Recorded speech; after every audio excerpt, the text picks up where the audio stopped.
This is the X&C Podcast, your Xbox newscast, featuring Colteastwood and Mag, hosting industry interviews and gaming talk live on YouTube every Monday night at 5 p.m. on the West Coast, 8 p.m. on the East Coast. For all of you listening around the world, X&C Podcast is available on demand on Spotify, Google, and Apple Podcasts. Welcome to the show. Join the chat, hit the like button, and let's get into this week's topics with the Xbox newscast.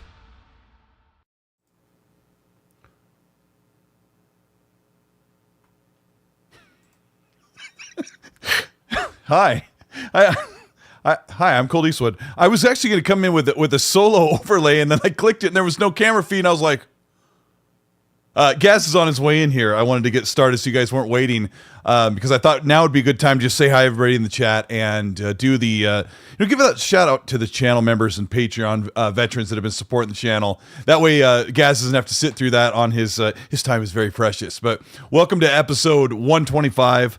I'm going to make sure everything's good here. Should be. It's buffering on my end. That's wonderful. Yeah, internet's kind of weird, but hopefully everything's good. Anyway, yeah.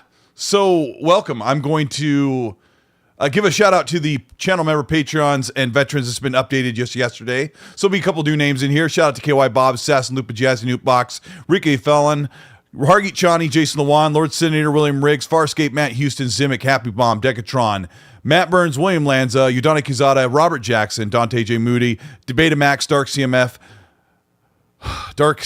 yes, S Dark CMF, Septic Sauce, Zener White, Devario 2 Gaming, V Simcoe, Assassin, Poochie Dub, Raiden Blade, Acute Perspective, Risky for the Biscuit, True 77, Micah Ford, Red Saurus, Attitude Ear 2012, Pen Pineapple Pen. Oh man, I'll never get that right. Trail Robbers, Darth Sanji, Meat Puppet 07, Red Wolf, Alan, Aldreet, Gamer by Choice. I'm actually getting the pronunciations properly fixed in on this. Jedi J. Goalie, Rippin' 1, Highlander 001, Techno Caveman, Fire 71, That Blue Number, Kung Fu Hot Dog, Uncle Chowder, Shooter 2853, TextMade 3, VMac, Cliptos, B. Martin, Sith Lord, Good Old Collingwood, Lawrence Davenport, Dead Time, KJ Wars 85, Dusty Patterson, Dark Wave Mortem, and Lord Starkiller, X Series X 01. So thank you so much for being here. And yeah, I had an overlay with just me. I don't know what happened. It wasn't there. It wasn't good. I wasn't prepared for that. But yeah, Gaz will be here in a minute while we wait for him to come in. It's been a crazy day. We're going to talk about the Game Awards. And yeah, we're going to talk about the nominations. That's going to be one of the big topics. We also have a lot of other stuff to talk about that's poured in through the news over the past week. We're glad you're here. Thanks to everybody. Shout out to over 200 people who are here. Hit the like button if you're going to have a good time. We're also on Spotify, Apple, Google Podcasts. Let me talk for a minute about what I've been playing because, yeah, I've been playing a lot of Starfield. It's really weird. I wish I could fix the other overlay while I'm not here, but that's not going to work. While Gaz isn't here. So I got a confession to make. And it's very hard for me to say this, but there's a lot of popular games I have just completely ditched this year. I don't know, this never happened to me in a year like this where some of the games are some of the best that anybody's ever enjoyed. And some of those games I just gave up on them. I didn't really love them enough. And I am 4 or 5 hours into Alan Wake 2, and I was like, I don't know how to say this. I know it'll make people upset, but let me get this overlay fixed. I don't know. I don't know. I don't like the Metroidvania thing where Alan Wake's like, well, he wasn't able to go this way, so he went back to the corkboard to look at lots of pieces of paper. Oh, but a door opened, but I can't go through it. So I was just kind of feeling that as I was playing Alan Wake 2. So I kind of just sidelined it. I'm like, I know this is going to be great. I just can't do this right now. And I went back to Starfield. I don't know. That's just what I've been doing. To? What's that? Who are you talking to? We're live now. Oh, shit. Oh, wait 1 second. Let my camera. That's okay. I didn't want people to wait too long. I thought while you were getting stuff together, I was going to talk about the shout out the channel members and stuff and just talk about what I've been playing because that stuff, I didn't want to waste too much of that time. Sorry, I'm late. That's okay. It was funny. Gaz is in the chat making some jokes, and we were having fun at his expense while he was taking a quick break before the show goes up. But yeah, I'll go back to Alan Wake 2, but the Game of the Year nomination is going to be one of the big topics we're going to talk about. I can't wait to hear Gaz's take on it. I think we've the Sosa saying you loved Redfall, so we know that's all about. So let me know. I think hopefully the show is running smoothly. I've got a brand new camera, but I'm looking down at OBS and it's got a red box saying, I don't know, your internet's not good today. I should have used yours, Gaz. You just got fiber. So yeah, anyway. I'm in the future, bruh.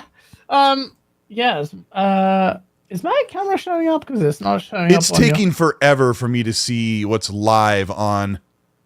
It's like way behind on YouTube. Yeah. It's like almost a whole minute behind. But yeah, let me see. Your camera's on my side. Hi, bro. How are you, bruh? I'm good, bruh. It's great, isn't it? Xbox getting W's all the time. Yeah, we're used to this. Thank you, Phil Spencer. Yeah, man. It's good to be here. It's good back with the familia. What's up, chat? Look, come on. I'm back. Mag is dead. Let's go.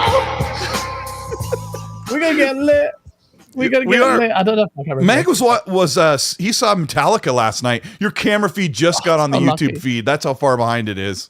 But I see it. Wait, hey, how's my camera look? Does it look okay? Probably looks the same. Was that your new camera? Yeah. You look more zoomed in and closer, definitely. I feel like you should invest. Chat, I'm telling him to spend his YouTube money on a DSLR camera. So it looks a little bit better. Bokeh, you got loads of space between you and the back. You have some backlight. Just look dank. A little bit of blur. I can do some bokeh on this. I just haven't. It was ridiculous. I got the thing out of the box yesterday. I spent like 4 hours setting it up, and I didn't do the customary restart of the PC, and it would not properly work. And Hargy was like, I got on the phone with Hargy. He's like, yeah, you need to restart the PC after you do install. I go, don't tell me what to do. But yeah, we'll be all right. How you been, bro? What have you been playing before we get into this news? Because it's gonna be a hot news topic day. Bro, is it working? Chat. People are saying the stream is dead. Oh, we back. Apparently we're back. Yeah, it's OBS shows like a red box. It's like fluctuating all over the place. Connection stuff. I don't know.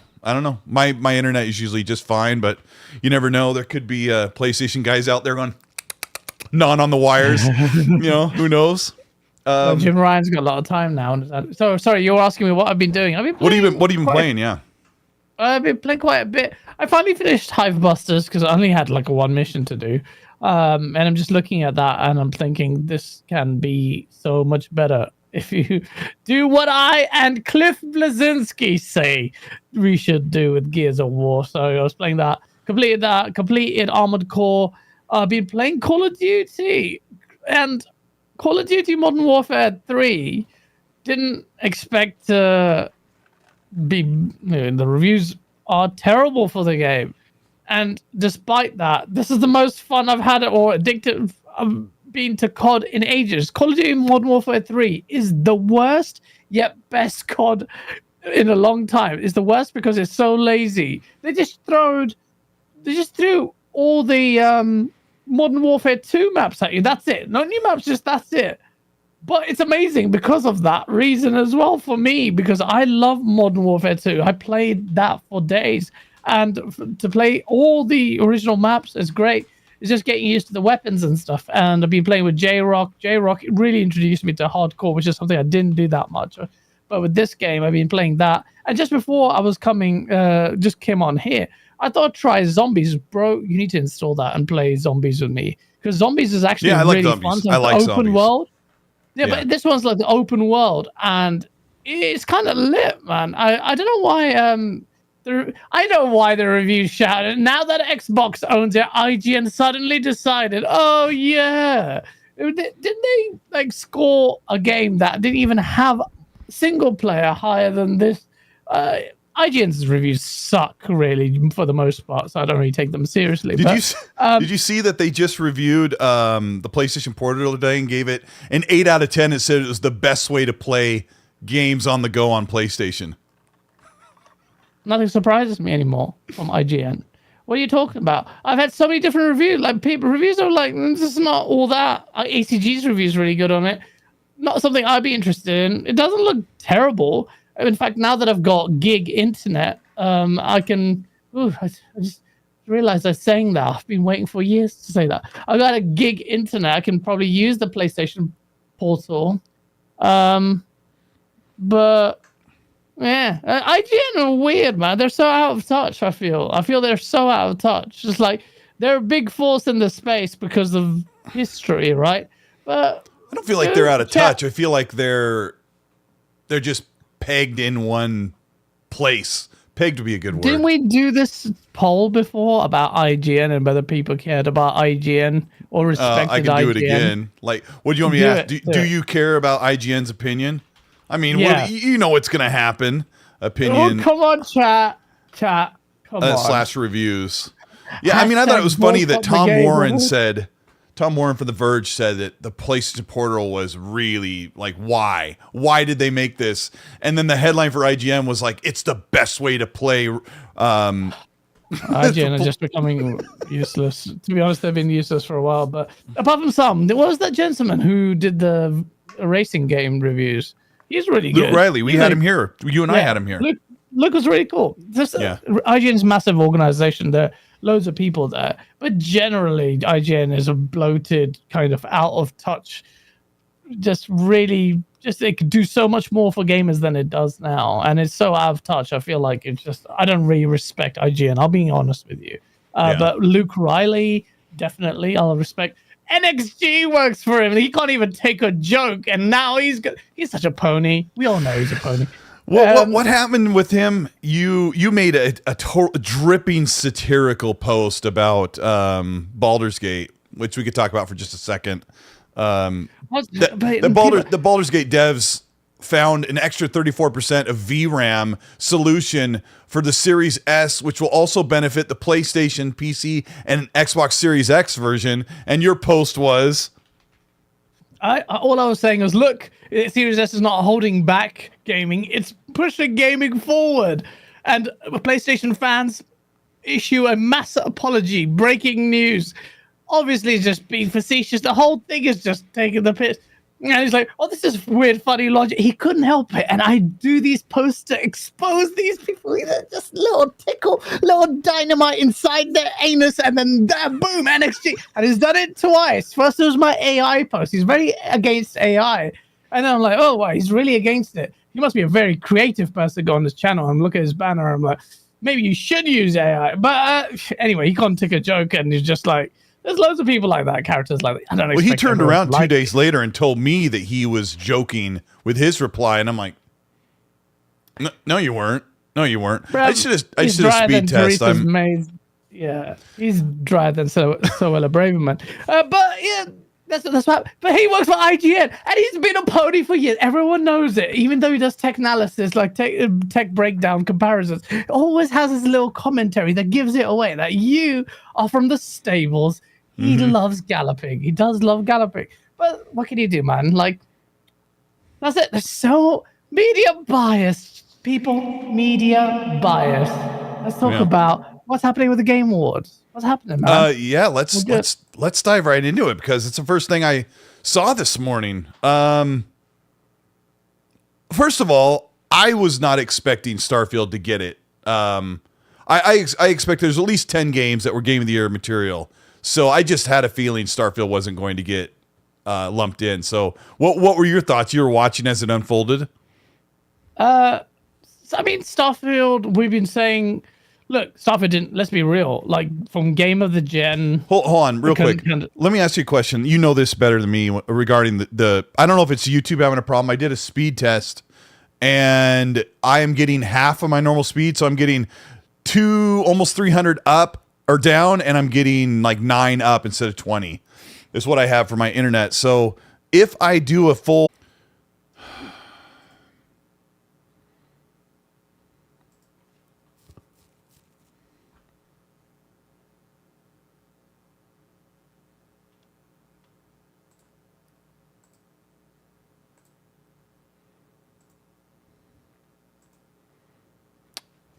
Okay, that's better.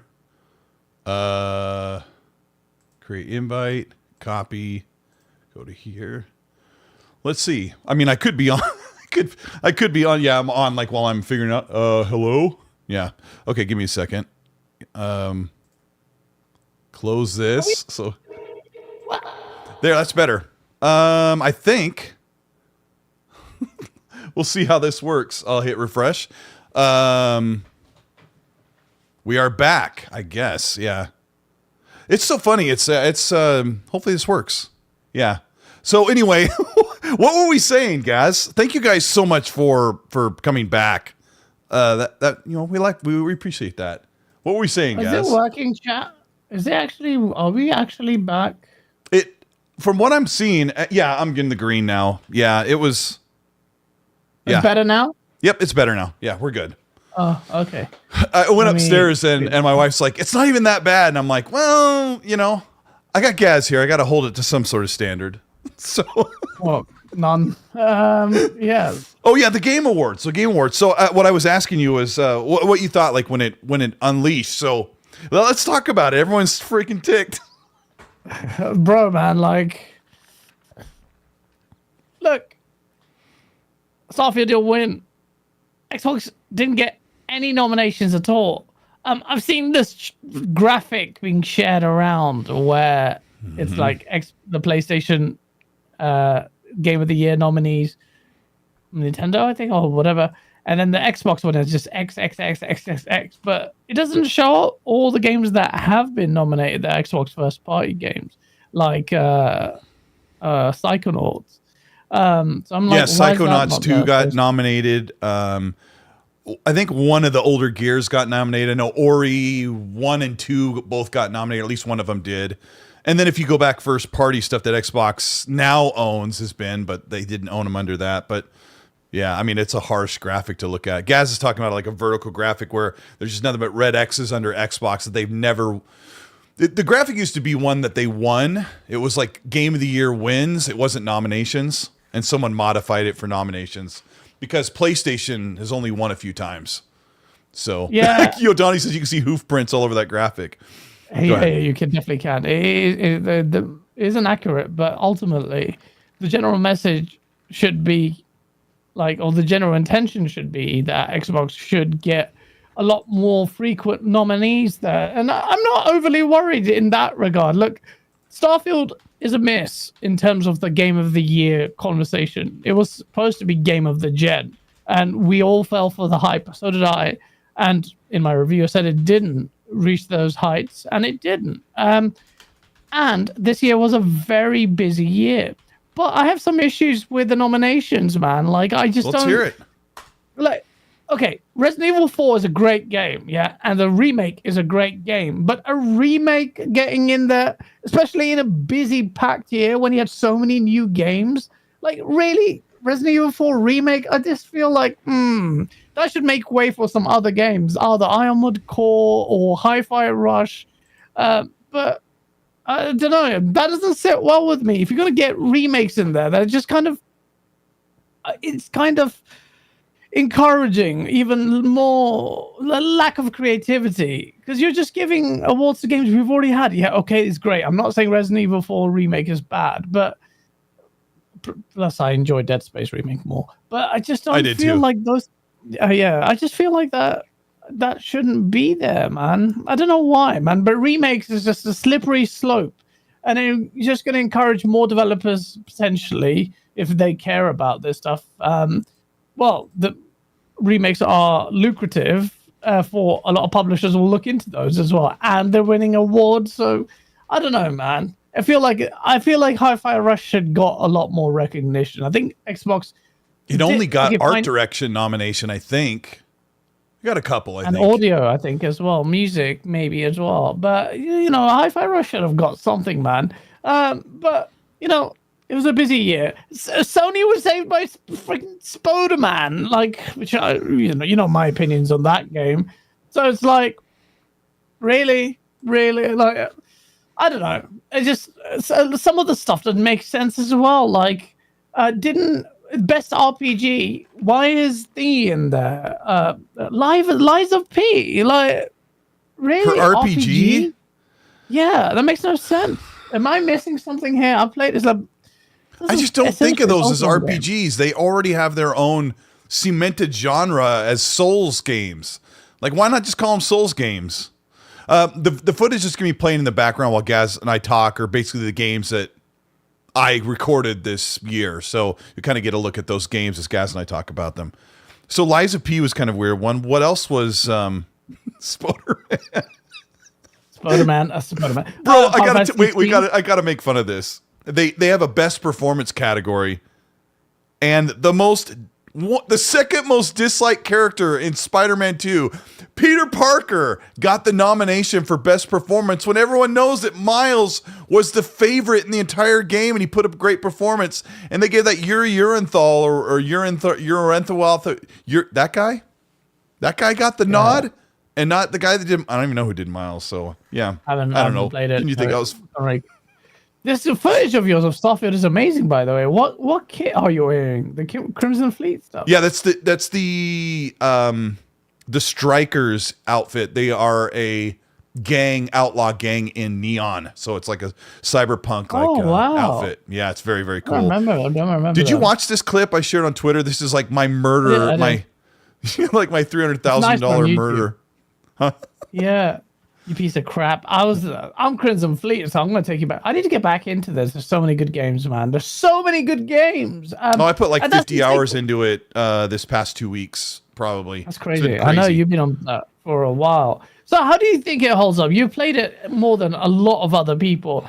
Do you feel salty that this didn't win? Do you think it deserves to be in the running for nominations or Game of the Year? What do you think about it? We sort of have to talk about the games that did get nominated to say that, but Starfield's missing that extra oomph that maybe even Fallout 4 had, or what we expected a Bethesda game to have. It was missing that little extra. And maybe for me, that extra is to be able to just build my own set of buildings on the planet of my choice. And you don't really get to do that. And then it just kind of missed that extra level of creativity in the game. I didn't mind the loading screens like you did. Like, that wasn't my issue. My issue was just the extra oomph that was missing from the game. Like, for those of you who by now you should have learned that later on in the game you get Force, Mass Effect, Star Wars type powers, plus you get the ability to mind control people in real time or in conversation that comes later on depending on when you get, and it's like can really make the game really crazy, and no one talks about it because it was all under spoilers, don't talk about it. So the game just boiled down to fly to these planets, shoot these bad guys, grab a couple bullets and leave. And I think that's how the media has been looking at the game. I think they did a good job. Some of the factions, the music was brilliant. I don't think the score got snubbed as well. And I thought the music was amazing in this game. Like, how can you not give the music? Come on, man! Like that was really beautiful. Like, one of the things that I really appreciate about Starfield was the audio. Like, that deserves exemplary. Like, it was so good. It was so good, and that didn't even get nominated. And what were the nominations for the audio? Like, this is what. We need some more transparency in how these judges, what are the criteria, whether they even play these games, man, because ultimately I feel like it's every year, it's like how you always come up with some of these BS decisions and omissions. So it's like, what are you doing? I want to get into that, but quickly I'll say when you bring these up, okay, because I have the website up. For people who didn't watch the Game of the Year announcements, I'll bring up the information quickly. You asked who got the nod for audio. It was Alan Wake 2, Dead Space, Hi-Fi Rush, Spider-Man. Oh, come on. There was like 2 songs in the whole game, and then it's audio and everything, and then Resident Evil 4.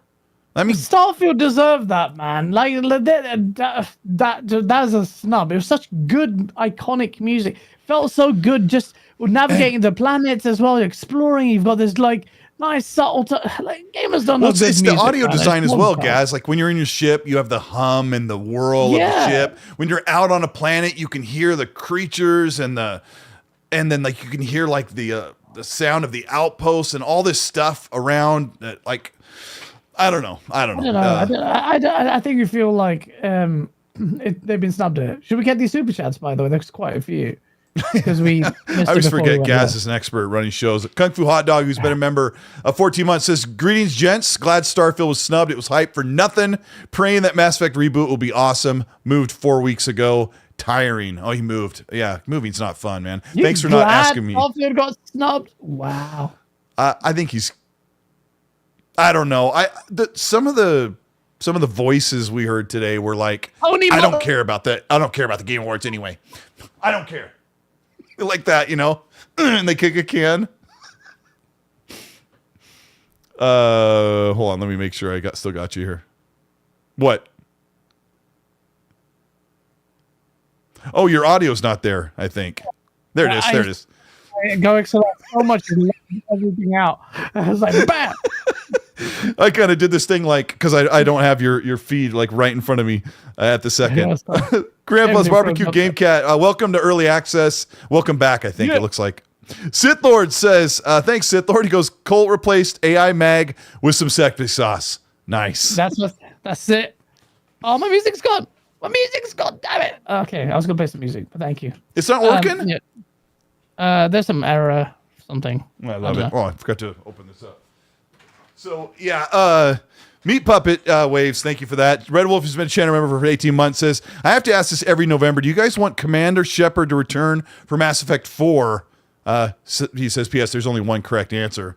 I don't need Commander Shepard to come back. Do you? No. I just want... Take some risks, man. Take some risks. Don't, play... If they bring Shepard back, do you know what that suggests to me immediately off the back? They're so scared that they were wrong. Take risks, yeah. That they did. And if they bring, and I know Red wants them to bring, and I know maybe you guys want Commander Shepard back, but I guarantee you if they bring him back, you'll say he wasn't as good as the other Commander Shepard. So I think Gaz, right? You should take risks. Oh, look at right now I'm seeing Atomic Heart. I almost called it Atomic Punk. Kind of a cool game. It's worth playing, especially if it's still on Game Pass. I forgot about that completely. Yeah, there's so many good games like this one. I definitely just installed it, never got to try it. Now with my fiber internet, I can, but I'm going to bust through games soon, man. I'm live on stream as well. It has so many good games to play. I'm going to be smashing through games. It's going to be so much fun. But this isn't the one I definitely want to try, but this is far down the pecking order. Yeah, it's like a poor man's BioShock, but it's still worth playing. It does some really interesting things. BT Maverick, thanks for the 5. He says, I think Resident Evil 4 Remake is getting us ready for The Last of Us 2 Remake to win Game of the Year next year. Mark my words. I don't even remember when Last of Us 2 Remake comes out. Are they working on that, or they already put it out? I feel like it's already been out 3 times. But you see, BT Maverick is right. Like, you kind of open the floodgates there now. That you allow remakes in there to be nominated for Game of the Year. Then I think a lot of people are like, oh, yeah, that's a good game. But I'm like, all right, fine. But for Game of the Year, like, it's not it wasn't even a quiet year. I don't know. I just, that doesn't sit right with me, man. I don't know what it is. Like, is fundamentally different, that game? No, it made good improvements. I'm not trying to downplay it, but no, I don't know. It's just that just seems too much to me. But it's Jeff Keighley's awards. He doesn't. What the frick he's doing? But yeah, Michael Anthony with a $2 super chat with no message. Thank you for that. He has like a one birthday balloon or something. I don't know what that means. I was actually, this is first ever super chat from him. Yeah. So, Chris with the 2 pounds says Modern Warfare 3 should have had more water. Guaranteed 7. You've been playing a lot of it though. Like, I heard the multiplayer is really good, but IGN's adamant to still give it a 5 and then give the campaign a 4. I have not played the campaign at all. All I will say is that, like, it plays a very close. Even saved my settings from the last game. Like, I was like, huh? Like, that's pretty mad. And like, it's really DLC. It really is DLC. Yeah. They phoned it in, but I'm telling you, chat, if you like Modern Warfare 2, the old OG one, like, all those maps, I'm going to be playing this for a while. I've been playing it today, like, trying to do some work and then constantly get, like, distracted and play it. I even tried zombies, and part of the reason I'm late, plus my stomach. But I was just playing that and just like, this is fun. And then I was just like, get you to install it. So Modern Warfare 3, just not because I've been a COD head for a while. But it's just nice. There's still problems with it. The crap sport. The menu is so crap. Unlock system makes me want to punch someone, and there's so many problems there. But yeah, Modern Warfare 3. Don't listen to the reviews, man. If you're looking forward to it, try it out. But for that price tag, maybe it might be a bit steep. That's ridiculous. That really is ridiculous. They could have saved themselves a lot of trouble by. I guess I can see it's a bad game and a good game at the same time for me. I mean, can't you kind of see it now? from? You got some amazing footage now. Like you got a mix of everything. Yeah, like I said, I grabbed whatever I recorded bits. Not very. I don't record a lot of footage because I only record what I can use in videos. But yeah, you'll see kind of a mix of everything that kind of goes through. That's so cool. What the year was. That's so cool. You're going to see a long stint of Hi-Fi Rush because I recorded, probably 10 minutes of that game in 30-second record that's. I was saying something about the price. Like I can see where publishers don't want to lower the price for expectations like Ubisoft does, because then people are like, oh, it's a crap game. They already selling it at a discount. So you're kind of stuck between screwing your consumers or screwing them. Which one do you want? This is kind of, you know what I mean? Like, do you lower the price and then nobody wants to buy it because they think it's not worth the price of admission? So like, we're just going to skip it. Or do you leave it at 70 and say, oh man, it must be worth 70. And then either way you get screwed. It'd be a bit weird though. If people are like, wait, why is this one cheaper? Is it getting less of a game? And there's a messaging problem there as well. So you are right there. Still doesn't excuse obviously some lazy stuff, but genuinely chat, like if you liked Modern Warfare 2 and you kind of want to dip into that, like I'm playing that so much. It's the only thing that's actually pulled me away from multiplayer Halo. You've been on it like a lot. I mean, I saw a tweet from you at like 2 a.m. your time, like you just finished a long session with your friends, and I'm like, man, Gaz is enjoying some I'm playing on my own as well. Yeah, I'm playing on my own because I'm not even telling my friends go get this game. I'm just like playing it on my own, and I know it's like. I've made my friends buy games so many times. There's a thing in my friends and then don't play it or like go skip the game to something else. It's that and Halo Infinite. And, multiplayer wise, Xbox gamers, all gamers are said, but, multiplayer wise, it's going to be pretty interesting how Sony handles Xbox. I think they're going to be pretty strong in that front unless Sony can do something on their gas stuff. But yeah, we'll see. Sorry, are these other super chats? What Red Wolf's adamant to talk about Mass Effect. He says, what is your dream in-game scenario for Mass Effect 4? Sorry, he says, because he's like nerd, because he's thinking about Mass Effect 4. I actually have that as a topic list, and we'll just bang it out of the way right now. Jeff Grubb says he's talked to people, and this game's not coming out till 2029. But, guys, I think it was good that they at least talked about their game on N7 Day. Like, people were expecting something, and they had like a little mini tiny trailer of something. I think it's another one of those. You're gonna win or lose either way. You're gonna lose. Nothing. You just saw like Liara's backside or leg or something. It's like that wasn't enough. 6 years. But if they didn't do anything, everyone would be like, "What happened to Mass Effect?" And then Jeff Grubb's like, "2029." Next generation console. It's going to be on the PS6 portal. That's insane, man. 6 years. Like, well, I guess, look, all we care about is, bro, 6 years is a long time, man. We're going to be old. But we are old already. But GoldenEye? What are you doing putting proximity mines in the toilet in that map? What? Oh my God, you suck. Are you talking on my footage? Yeah. I'm trying to figure out where you're at on it because between that and then Hi-Fi Rush there was one clip mixed in there. That's funny. Yeah, that's bro. GoldenEye was you like 100%ed it, didn't you, last year or this year? Yeah, last year. I don't know when. Yeah, Special Nick didn't. I'll tell you that. Well, this is what we do now. Yeah, that's funny that 007 clip's in there. Yeah. Oh, I forgot I was going to. Okay, so. I want to talk about with the Game of the Year awards. Which do you want to do first, guys? Do you want me to say what the Game of the Year nominations are, or would you like to hear all of the games that were Game of the Year contenders? I'm thinking it might be good to kind of set up what the year looked like and then talk about what got got nominated. Let's do that. So I'm going to read these games to you, and you can stop me at any time, because I'd actually like you to stop me at any time if you have any editorials about these games. Now, I found 18 games that came out this year that were in the zeitgeist of this is probably a game of the year contender. Are you ready? Yep. Tears of the Kingdom. Okay. Okay. Diablo 4. Okay. I haven't completed it, but okay. Let's stop on this one. Are you ready?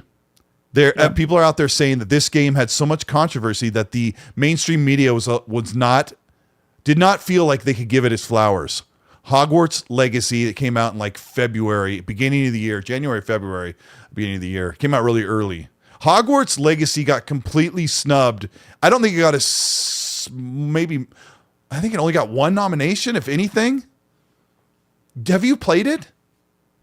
I did Hogwarts Legacy when it first came out. It was I think I bought it. And it was okay. I'm a Harry Potter fan, not massive fan, but it just open world trope. Bloody Fonz liked it, and that's kind of crazy to me. He hates Harry Potter, so gameplay wise it did something. I do feel like there's a lot of politics involved in that as well, because there's J.K. Rowling stuff, and it feels like that was completely absent. And really, you should get some nods there, in my opinion. But who knows? I may be wrong. I finished it. I really liked it. And I'm not really even a Harry Potter fan at all. Like, I just thought it was a really good game, but people are out there crying that it didn't get any accolades because people are afraid of the controversy that surrounded the author. But I don't know. It was a really good game. Hargeet Chani says Hogwarts got no nominations. I'm trying to imagine. I thought I saw the logo at one point. Hargeet's gonna hate that. He's a big Harry Potter fan. Yep. Yeah. Jedi Survivor didn't get nominated for Game of the Year. Dead Space, which is a remaster, so maybe they just think that's not good enough. Baldur's Gate 3, Final Fantasy 16, which you begrudgingly finished, I suppose. Dead Space is not just a remaster, is it? I thought it was a remake. Dead Space is a remake. Is it a remake? I think definitely a remake, man. Like the whole. I loved it. I thought it was amazing. The shit. What's it called? Same BT. I would have given it Dead Space over Resident Evil 4, but that's just me and what I like. Yeah, is it a remake? Pretty sure it is. Not a remaster at all. Like they remade the internal bits of everything. They made the Ishimura, I think the ship is called, fully changed. It looked nice. They made the transgender bathrooms. Yeah, it's a remake. Sosa says as well. The chat's saying it's they're Hargeet, Sosa FTW, they're all saying, and Inkabod Crane, they're all saying it's a remake. Yeah. So it didn't get nominated for Game of the Year. Let me read through these again. Hi-Fi Rush, Starfield, Super Mario Wonder, Alan Wake 2, Spooderman 2, Street Fighter 6. A lot of people think that might have been a Game of the Year contender. Resident Evil 4, Metroid Prime Remaster, which Randolph Thor 19 was like thinking that one might get, even though he doesn't like play Nintendo games, but he's like, that could be that one. Armored Core 6, guys, didn't get the nod. Armored Core 6 it's quite niche. I don't expect it to get. I mean, it was a busy year, but I didn't think Armored Core would get it. It's a good game. I wish it did. But completed that last week and just loved it. But that's a little bit niche. So I can understand that. The reason why I think Starfield could have got it is because a lot of the sway for Game of the Year is impact as well, like noise, impact, like the zeitgeist for that year. And I feel like Jeff Keighley completely ignored that. And then, I don't know, man. Well, it's 140 media outlets that weighed in on what the nominations would be. Yeah. But I mean, Starfield never left the zeitgeist. Even today, it was trending because of its snub on both sides, good or bad, right?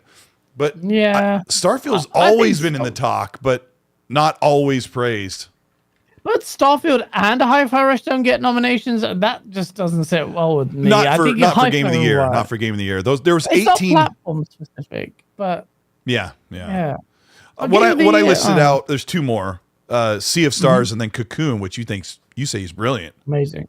Amazing. So That'll there's win the 18. that should win Indie of the Year, man. You last year you screwed Sifu out and gave it to Stray. If you do the same thing to Cocoon, I swear. I haven't Let me played the other see. ones, but There's two categories, guys, for indie. There's best indie debut and best indie game. So what Cocoon are the nominations? This is for indie game of the year is Cocoon, Dave the Diver, Dredge, Sea of Stars, and Viewfinder. Two of those games I haven't heard of, unfortunately. The other one was the best indie game debut, which is also Cocoon, Dredge, Pizza Tower, Venba, and Viewfinder. So yeah, Cocoon could win it. Try these games. I've tried these games. You got the crew play now. Yeah, like your footage is really cool. I really like it. This game's really so neat, different. man. Really, really cool. The crew is really good. I need to get. I can't delete it because I want to definitely play that as well. Yeah, if you find it for $20 and you like Forza Horizon, just get it. Like you'll love it. It's good. It's really good. Yeah. But yeah, no, okay. The indies, I haven't played the others, so I can't really comment on it. As long as Cocoon is there, which is fine. And the others, I can't comment on. All I know is Stray was so boring. I could be asked into. I was annoyed. Sifu was so special. Tom Henderson says they need to do a new IP award or something because Hi-Fi Rush got robbed so badly. And he makes a good point because I noticed if you look at the Game of the Year listing, where is it? If you look at it, a new IP they're all is a great sequels. idea. There's 2 remakes and they're all sequels. They're all the third game in a series for the Game of the Year nomination. So no new IP got to put in there. Last year as well. I think we said the same thing last year that there should be a new IP because it's sequelitis all the time, man. Like there should be a new IP award, and I think that's quite a prestigious award by its very nature because of the fact that, well, first of all, it's new, it's something fresh, and it'd be Cocoon could win it, and Starfield could be in there, but like you need to promote people taking risks and do something new. And that's why I'm kind of annoyed that Game of the Year gets a remake in there. Like, I just don't agree with that. I don't want them to shuffle something just because it's a new IP, but I always mean, thought an additional can win multiple. If you're going to pick 6 slots, you should have like what really makes up this is going to sound biased, but toward what game should be there. But I think if you got 6 slots, I think the whole jury panel should say we should have at least one new. I don't think you should say. I'm sorry, I never get to the point. You shouldn't say an Xbox game has to be there, a PlayStation game, no. But you should say you should have a new IP representing 2023 and an indie representing 2023, and then the rest, if they happen to be AAA games, you go for the best of the best. But maybe a new IP should push out something like, I'm trying to go back to the actual list of Game of the Year contenders. It's like, maybe a new IP should push out one of the remakes or a remake. Like, does that mean Starfield should take out Resident Evil 4? Like, Resident Evil 4 is really highly rated. What do you think of that, Gaz?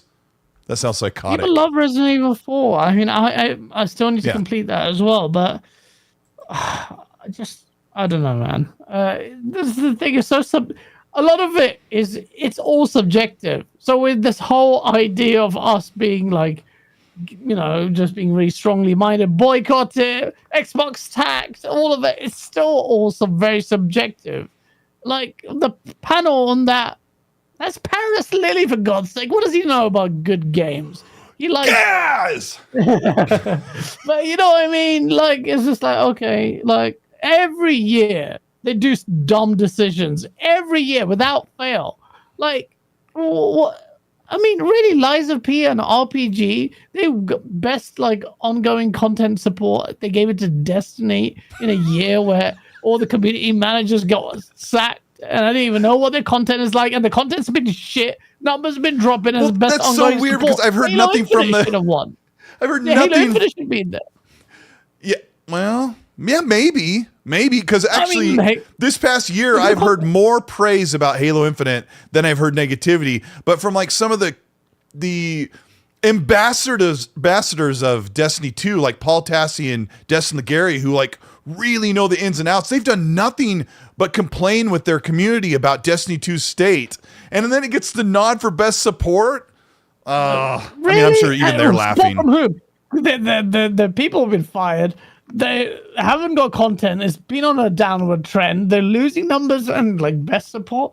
Like every year they do some bullshit. That's all the time with these guys, man. Like, just don't understand. Like, I don't get it. I don't get it.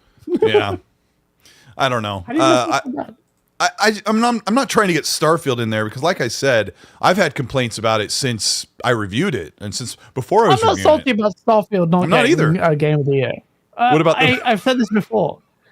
Absolutely. Like, it's been a busy year, but the ones that you nominated, I don't know. At least Hi-Fi Rush, man. But even if it's Xbox is not in the conversation, some the other decisions, like I don't know, man. But ultimately, which one would you kick? I gotta ask you, which one you'll kick out though? Which one do you have to kick? Oh my gosh, I already know the answer. Which one would you kick out? Let me give you the names again: Alan Wake, Baldur's Gate, Spider-Man, Resident Evil, Super Mario, Tears of the Kingdom. Which one do you kick out? Spider-Man. What? Spider-Man. Why? I haven't even played it, but it just looks like it's an open world. I've seen of this game. Everything I've seen of this game is just shit. It's just like the story's so crap. Everything's just like, even the side missions, the main story dialogue. I was like, really? The only thing that's make me think twice about it is Solid Rev's review on it, because he's like, it's amazing, it's fun, the combat is fun. Chat, I swear to God, if the ponies make me play this game and it turns out to be crap, you know what I'm going to do? I'm going to buy another PS5 because I've given my whatever, and I'm going to play Ragnarok. And I feel like that's overrated. I'm going to play Spider-Man 2 in earnest. Honestly, in earnest. I'm being honest with you. And I have a feeling these games aren't up to snuff. But if I will get... Look, I may be wrong. I haven't completed them. I haven't played Spider-Man 2 and I haven't completed Ragnarok. If I play those two and I say, you know what, Ragnarok actually stands a chance of me saying, oh, you know what, this was actually really fun. Because I got bored in the middle. And that's reviewers but you love the first one. Agreed. I love 2018. I finished in like 1 or 2 sittings, man. Whereas this one, I was just like, and I have had no drive to go back into it because it feels like a bit of like, oh, I have to go back to that section. The puzzles on that. Puzzles tell you the freaking Atreus, whatever his name is, just tells you the shit. Like, oh, maybe I should press this button. Shut up, you piece of crap. Let me figure it out. Oh, you don't have to hold my hand. And then I was picking fruit or something, and it was just weird. But it might change because they deserve the benefit of the doubt. With Insomniac, 2018 Spider-Man put such a bitter taste in my mouth, and I see this Mary Jane missions coming in, and I see these side missions coming in, spraying shit, and some of this like. Yo, Zocker, Zocker's got nothing but love for you right now. Zocker has terrible taste. Chat. Zocker has disgusting taste. But yeah, it's not like but I'll try those games. But Spider-Man, like I'm just generally sick of sequelitis as well. Just sequelitis of everything is really annoying. I mean, I don't understand what's not to like about Spider-Man 2. It's the third Spider-Man game we've had in 4 or 5 years. It's the same open world, tropes with press square and press triangle. Let the combat take over. Do you think it should be nominated? You played it. You completed it. Or do you think it should be nominated? Yeah. Come on, Brad. Amongst that list, I liked Spider-Man more than I liked Resident Evil 4 and Alan Wake 2. So it's hard for me when I saw that list, knowing that if my prediction list was probably almost identical. I think it was.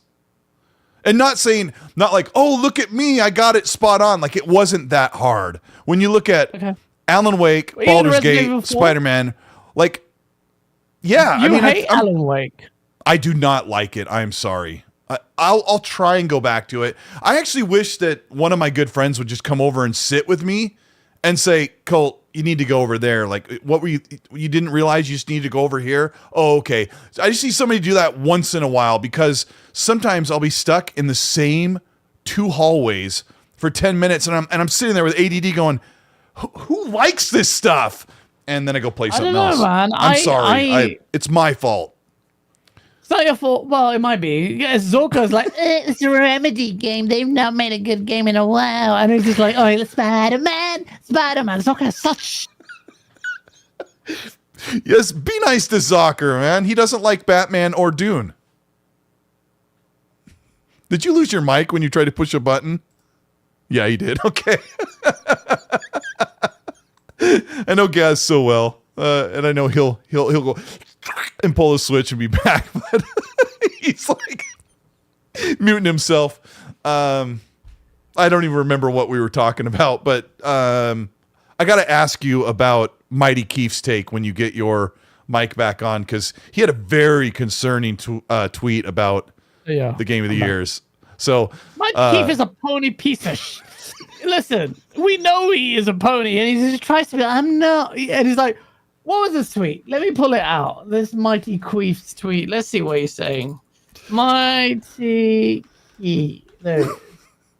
I do like some of his videos, but when he came on social media, that's when he was on Twitter and arguing with people. That's when it's like the veneer had cracked and the facade had cracked. But look, he's a PlayStation guy, and I don't take anything he says seriously. But when he says, bro, not a single Xbox game got nominated for Game of the Year, and people had the audacity to question my concern. Yeah, concern for the state of the game. 120 media outlets. No, state. He said state for the concern of the console.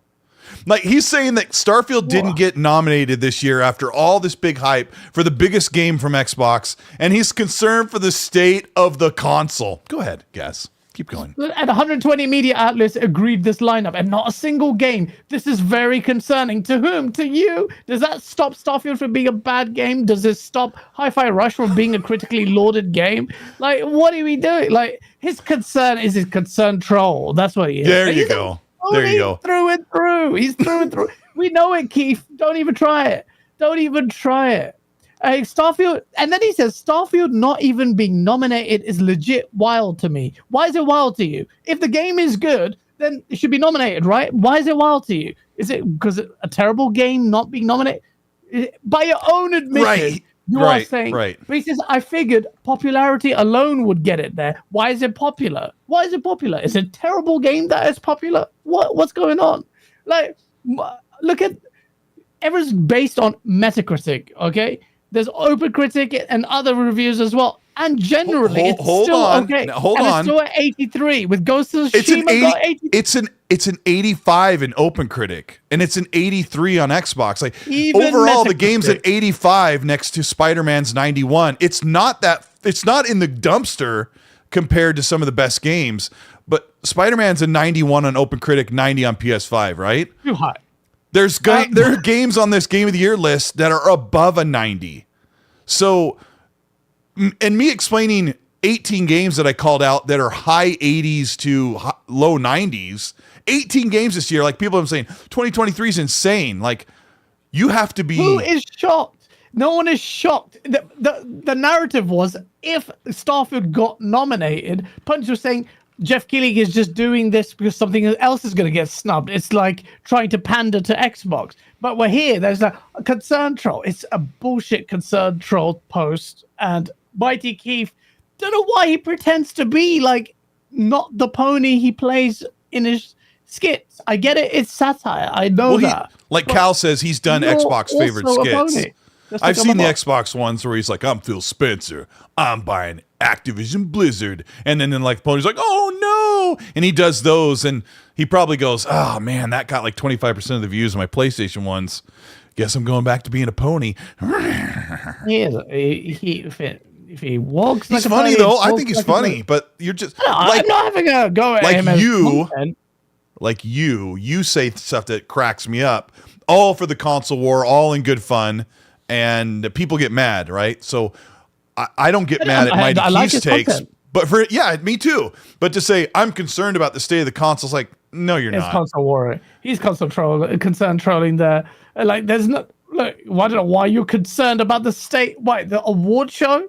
The award show for the game that you yourself are surprised based on popularity. The game that sold so well that Xbox fans enjoy it. Like, okay, 120 publications didn't nominate it, but this is the same award show that has not nominated and made fundamental errors all the time, including this year. So, like, it's not a concern. Like, genuinely, I'm like more positive about Xbox's roadmap going forward. It's not like 2022. That's when you needed to be concerned, because that was atrocious.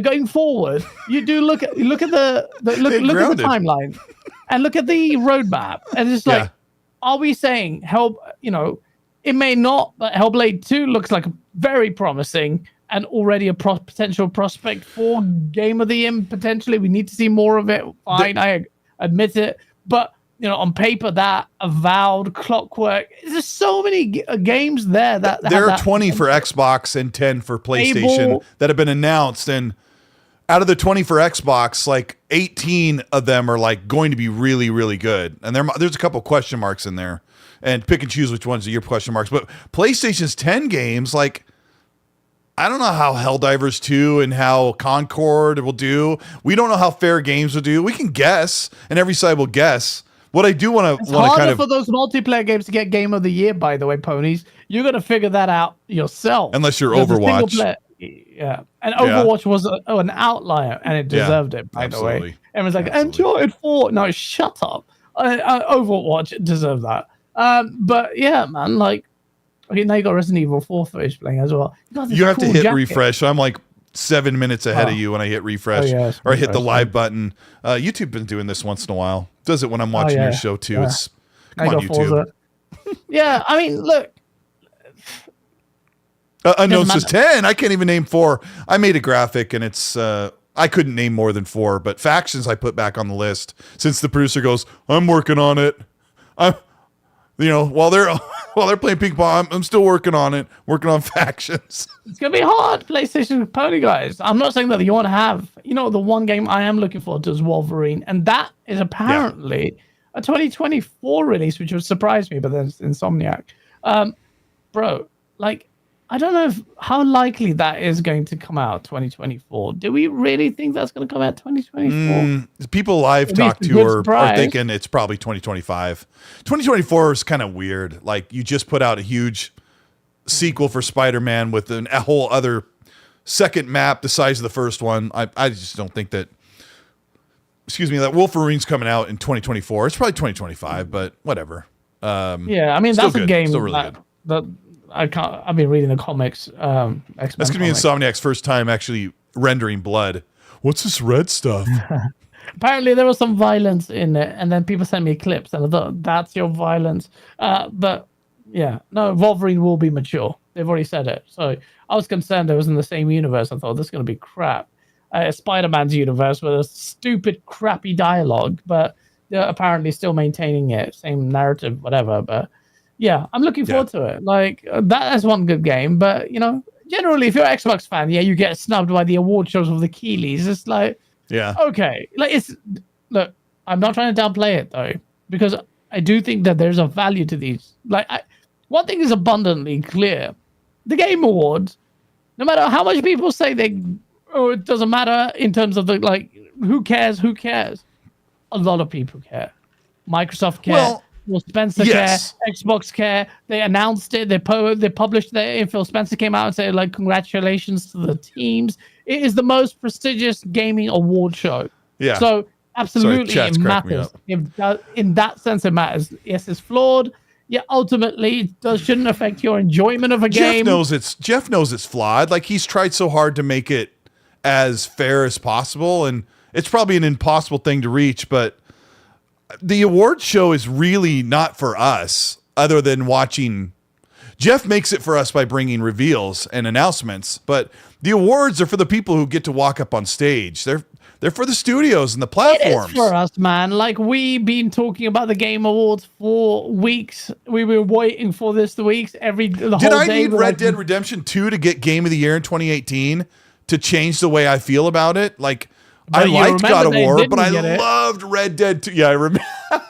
You remember it. You remember 2018, and then God of War snubbed it. I was sitting there like, no. I had you read Jaffe's tweet, and you don't have to read it, but I don't know if you caught the gist of it. It's funny because you don't have to read it, but I don't know if I wanted to hear what your take is on it, because he seemed to have. Right. David Jaffe is approaching what Gaz's about to talk about. David Jaffe's trying to approach this as a proper way to review and have these games nominated, so they actually mean something. So what do you say?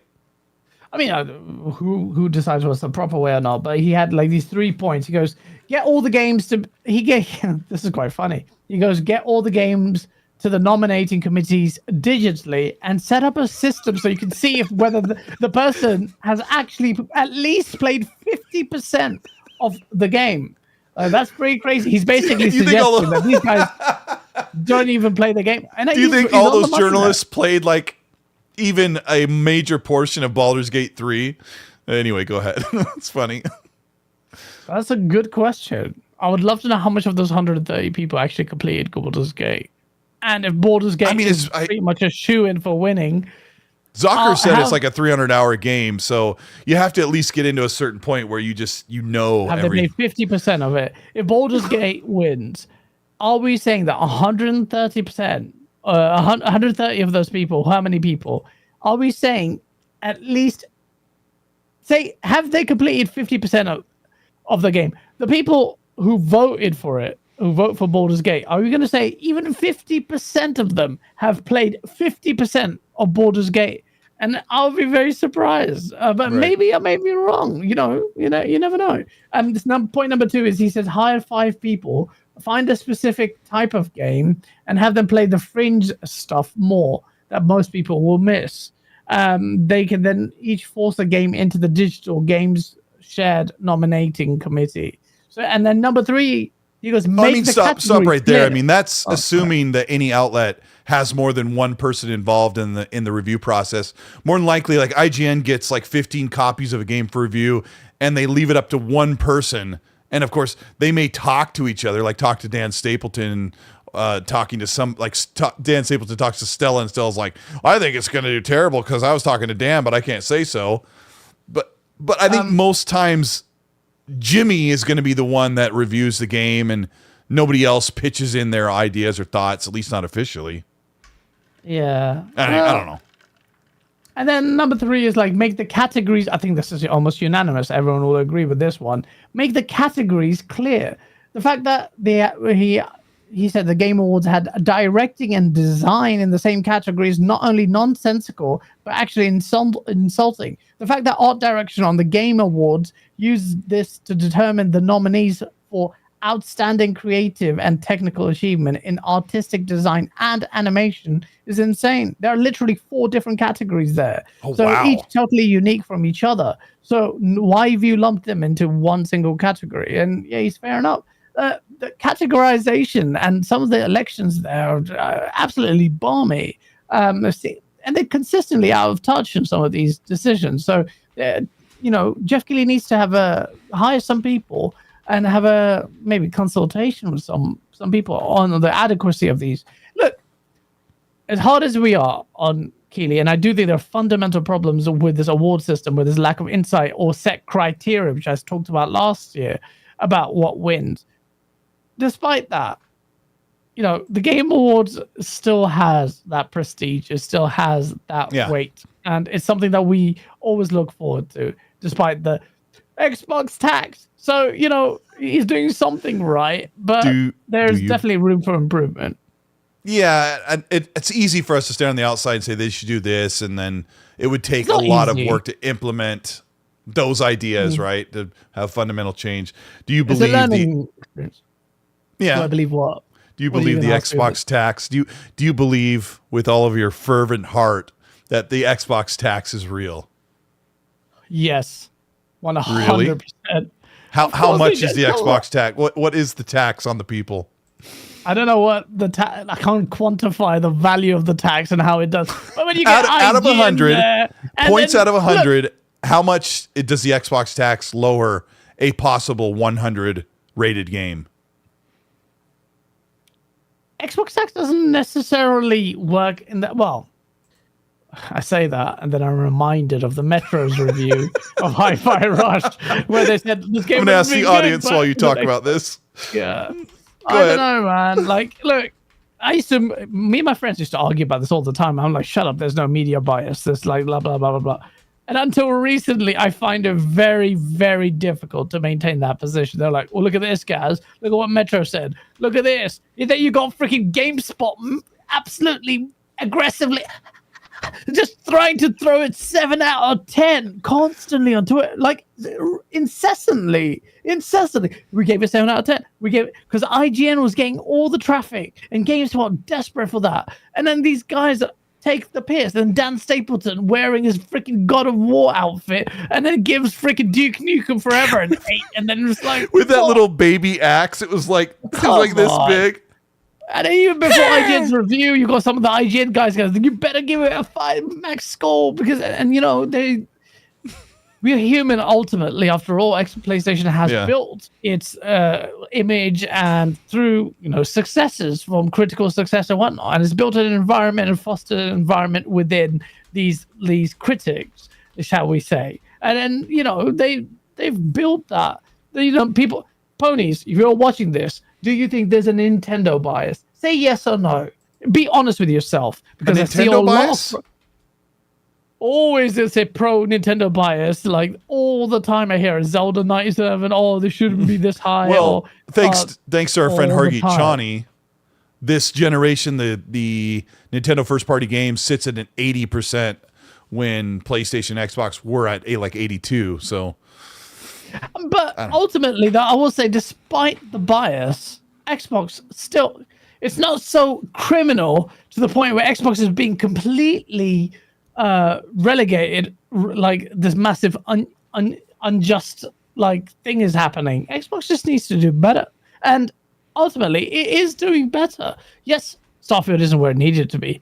Yes, Hi-Fi Rush, well, actually that was amazing, but you know, they're going to get more and they're going to do better and better. This adds more and more pressure for them to do better. Xbox are going to steadily, hopefully, deliver more consistently, and we want to see Xbox games get in that conversation of Game of the Year. And I don't know how much I don't know how much a publisher or a studio guys would be pushing toward Game of the Year material. 20%. What kind of poll is this? I don't know. I think if there's an Xbox tax, I only believe it's about 5% because I can't imagine why Starfield should be a 90. And I said it in my review.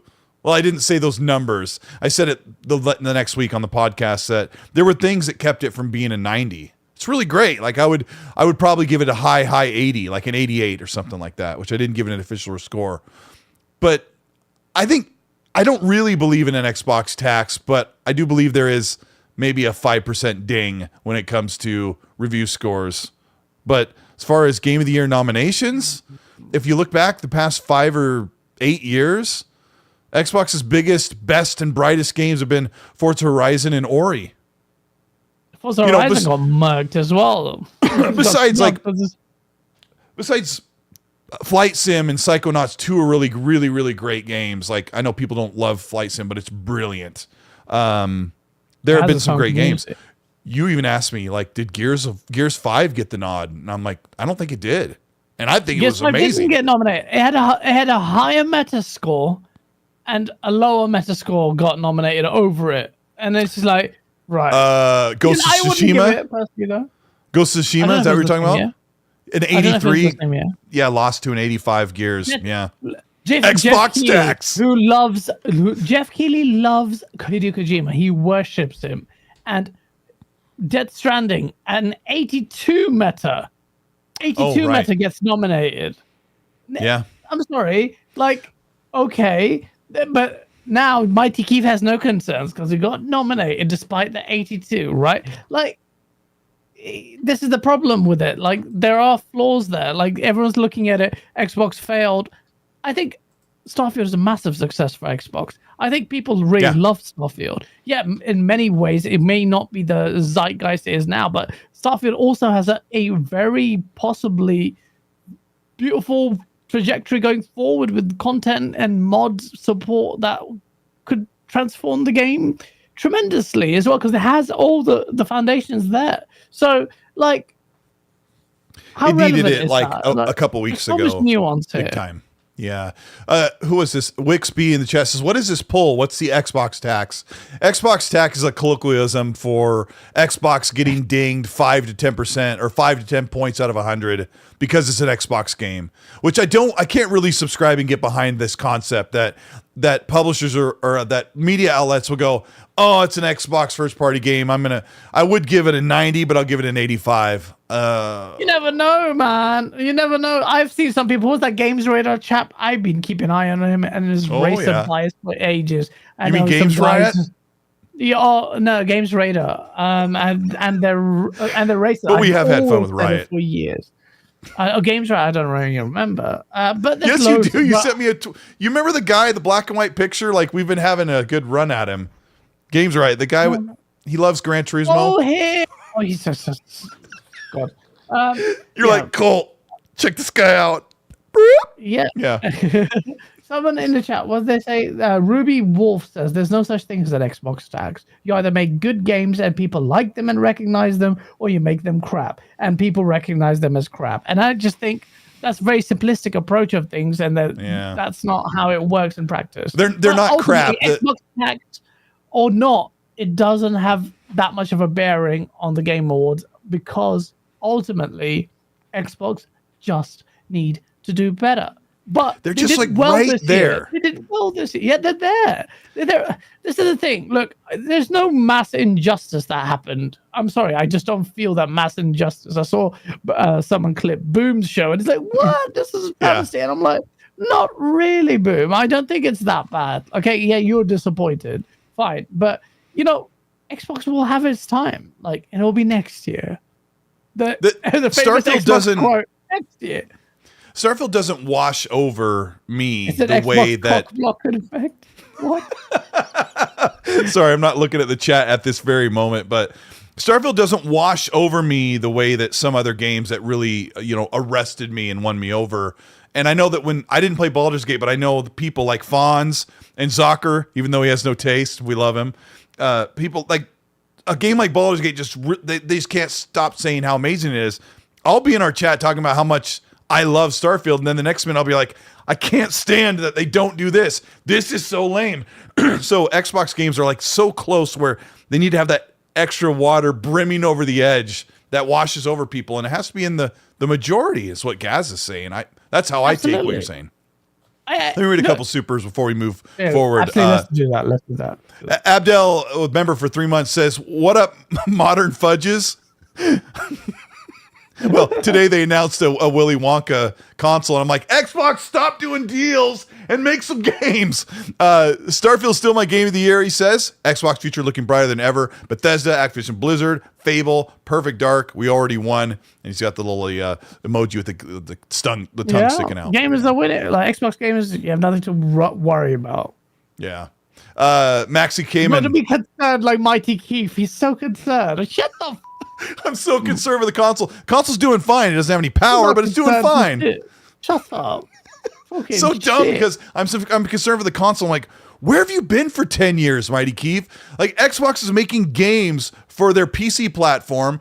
Phil Spencer considers the ROG Ally a mini handheld Xbox because it has the full experience on it going forward.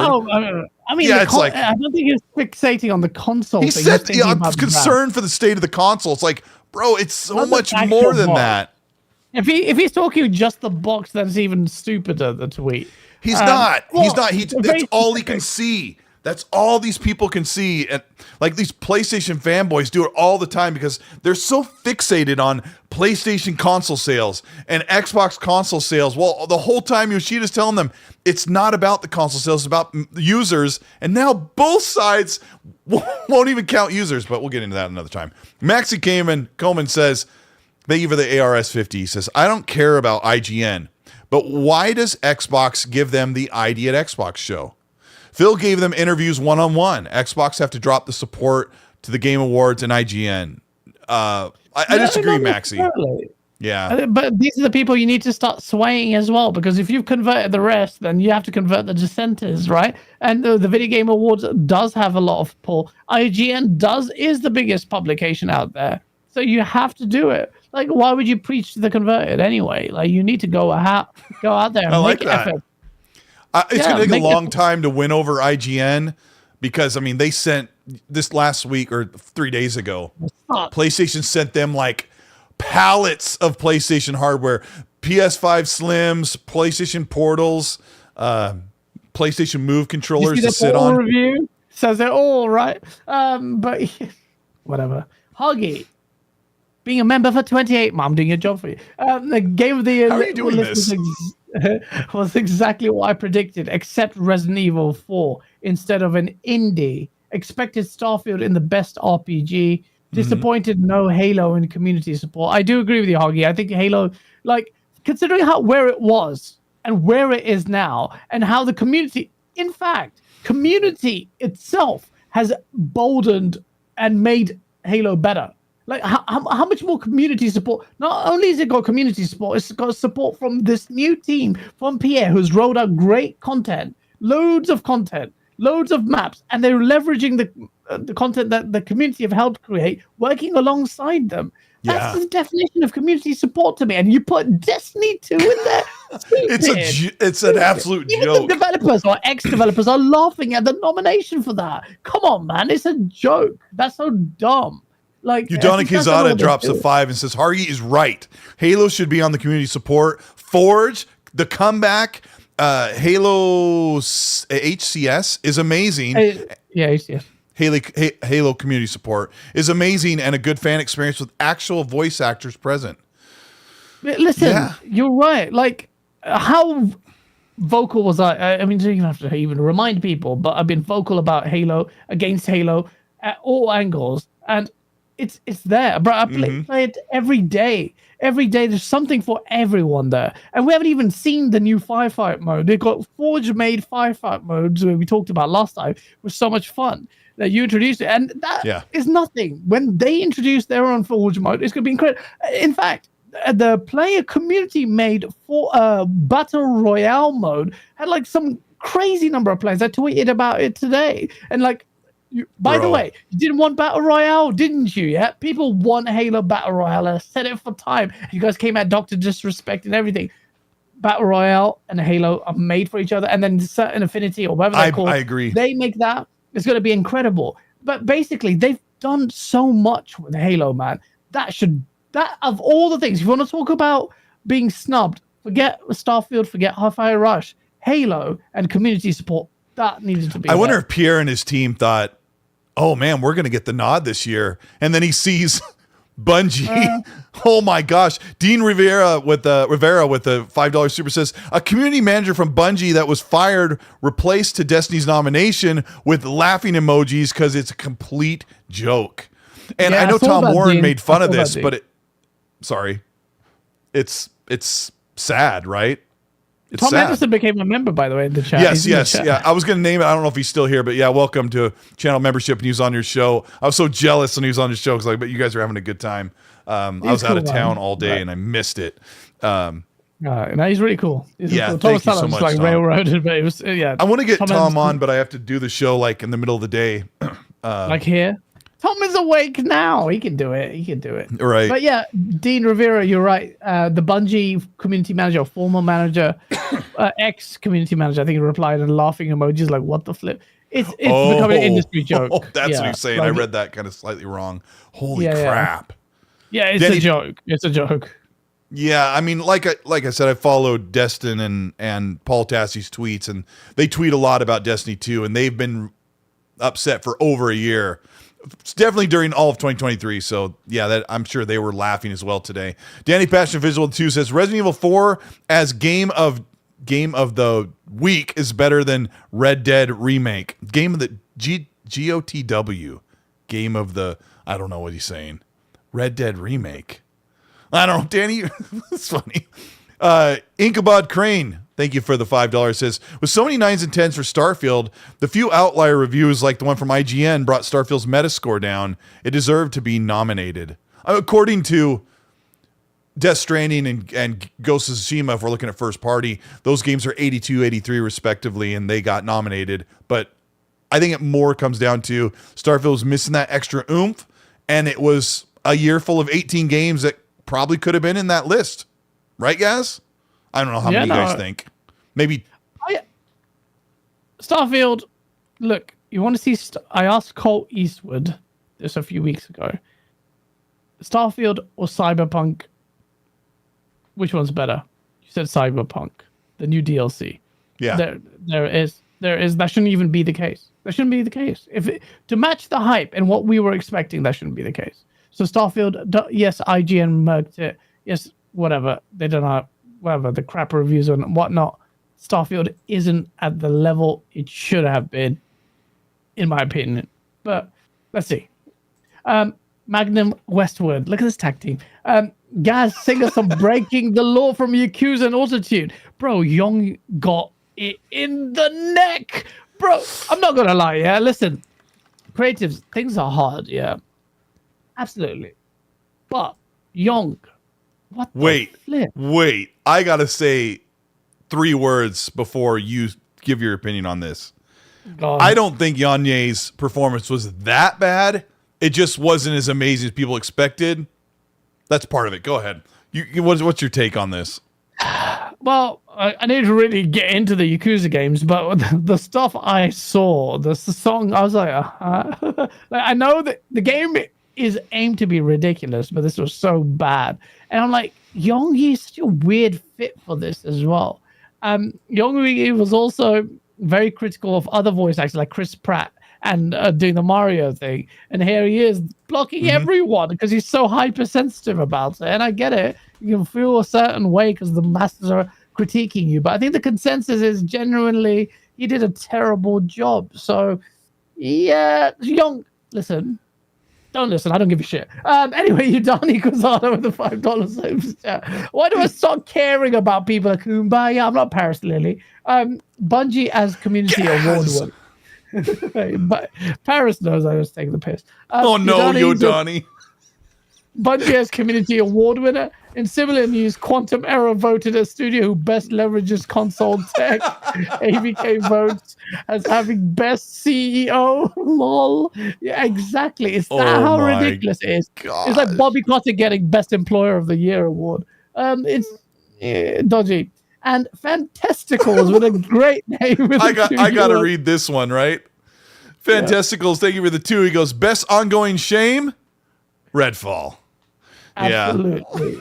Absolutely. I don't know why they're still trying with that game, but absolutely it is. Okay. I'm going to shift gears. So we talked about Game of the Year long enough.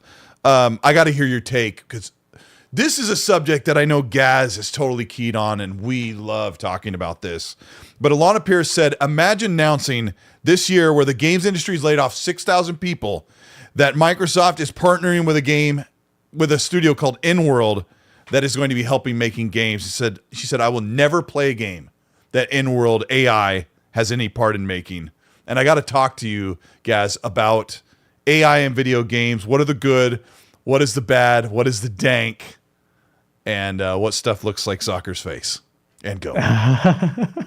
Look, so Alana Pierce has her heart set in the right place. And I understand where she's coming from because ultimately, with AI, there's a massive threat to companies. Look, I had Thomas Sala on, the indie developer, a really nice guy, and he's been vocally against AI. He hates AI in everything AI, and he has a very skeptical outlook on what AI will do to the industry. You think that will just produce masses of just crap, and it's just going to be like your mobile phone quality, rubbish, flooding the market as well. A lot of homogeny and thingy and whatnot. And I disagree. I'm a little bit more hopeful. I do agree that will happen, but I think there will be a lot of good there. So Xbox announced a partnership with InWorld AI. They bring generative AI to games, including AI game dialogue and narrative tools. Now, people are pissed because that's going to sack voice actors, right? Right. To a certain degree. Yeah, and like you said, her saying that this is an inopportune time when people are losing their jobs. Yeah, well, that's a little bit of virtual signaling because like, it's too soon to announce it. Could we announce it next year? Like, what's going on? But then she goes on to double down on the strong stance, which she's entitled to, which is, I will never play any game that InWorld has any making it. And if you're going to take this stance against AI, then you're not going to play a lot of games or AAA games in the future, I suspect. They used AI in Ragnarok that she worked on. I know that was repeated a lot. In that, absolutely, they did it. Like, so what are you going to do? You're going to take a stance on just voice acting? What about other types of AI? for weeks, for months, for almost like years, I have been crying about the stale nature of AAA development and why they're not leveraging AI. Just a few months, I was asking Ace, I was like, why are they not using these AI tools? These are so the tools that they're talking about. Microsoft, thank you for using it. I know that's going to paint a target on my back, and it already has, by the way, because I quote tweeted that, and it got some traction from Xbox fans. But other developers, I basically said AAA budgets are so out of control now that studios only get one chance anyway to make a AAA game. You see what happened with Callisto Protocol? Tanked. That's it. Didn't get stellar reviews. Done. So AI could potentially mitigate those costs by democratizing these tools, giving them in the hands of more developers so they can cut costs and deliver something more effectively. Because as far as I see it, the AAA space is so defunct of creativity anyway. Phil Spencer, even in internal memos that was leaked, he said the same thing. He said, look, AAA space, because the budgets are so high, they're so scared to take risks. All you do is people going leveraging what they've done with legacy titles, so sequelitis and all of that. Sequelitis and then a lot of derivative stuff, sure. Yeah, but what can you do? Look at this tech on its own. Let's talk about what you could actually potentially do. Yeah, you can't do what these tools will let you do stuff that's impossible unless you spend 10, 15 years making games. What is generative vocal AI? Well, we're already at a 6-year nominal development cycle for video games, right? And I want to ask you about what kind of things you can create. And let me start with the first thing, and then I want you to take it from there, Gaz. Okay. I really believe, from my experience, you and I have been using AI image generation a lot the past year. Yeah. I really believe that AI could almost completely eliminate concept artists who build concept art for environments or level concepts. Where you have, and I've said this on the show before, I'll make this brief, but when you have an artist, like there's a famous one, Eric Church, no, that's a singer. Darn, I don't remember his name. I'm sorry. You have these concept artists who build in Corel Draw and Corel Painter and Photoshop, and they paint this elaborate rendering in 2D of what the director's saying in their ear, like, I need a desert landscape, but it's got high-tech, dystopian city skylines and these flying ships that sort of look organic, like alien, like they're made out of bones. I want this sort of, that's what I want, the vision of our game. Can you build me a scene like that so that the developers can start to create these worlds and they paint this up and it takes a few weeks, and then he finally gets back and goes, okay, here it is. He's like, ooh, I really like that. Can we do this? Right? You know the whole thing. I'm a graphic designer, so I've been through it a million times. Gaz and I can sit down. I can just say, hey, Gaz, can you blah, blah, blah, everything I just said? And Gaz is like, I'll be back to you in 10 minutes with 18 concepts, right? Yeah. So concept art designers will be eliminated if video game development decides to go that way. But what else could they do? I mean, look, you're going to stop the technology, the advent of technology. Yes, there's an existential threat there, but I also think the inverse is true. Over time, yes, in the short run, you will have some severe cuts. But what you're also starting to see is people start to really appreciate handcrafted content as well. Because let's be real, like, okay, fine, you can generate a variety of stuff with AI, but they won't be honed to the perfection that you would potentially get working with a human, because you can be really granular. Whereas with AI, it's all prompts. So it's like you have to be you have prompts experts. How effective can you be? Whereas we already like that now. We already like the crafted stuff a bit more, or a lot more than the procedurally generated stuff that we've been seeing for 10 years. Right? Yeah, by the way, Nick Master is watching this. He's clipping everything. He's like, Gaz is so mad right now. How am I mad? Mighty Keith, he's always been a pony. Spider-Man. Oh my God, I've said Spider-Man so many times. You're gonna watch my 16 shows. We like Mighty Keith stuff. It's hilarious. No. Mighty Keith's a pony.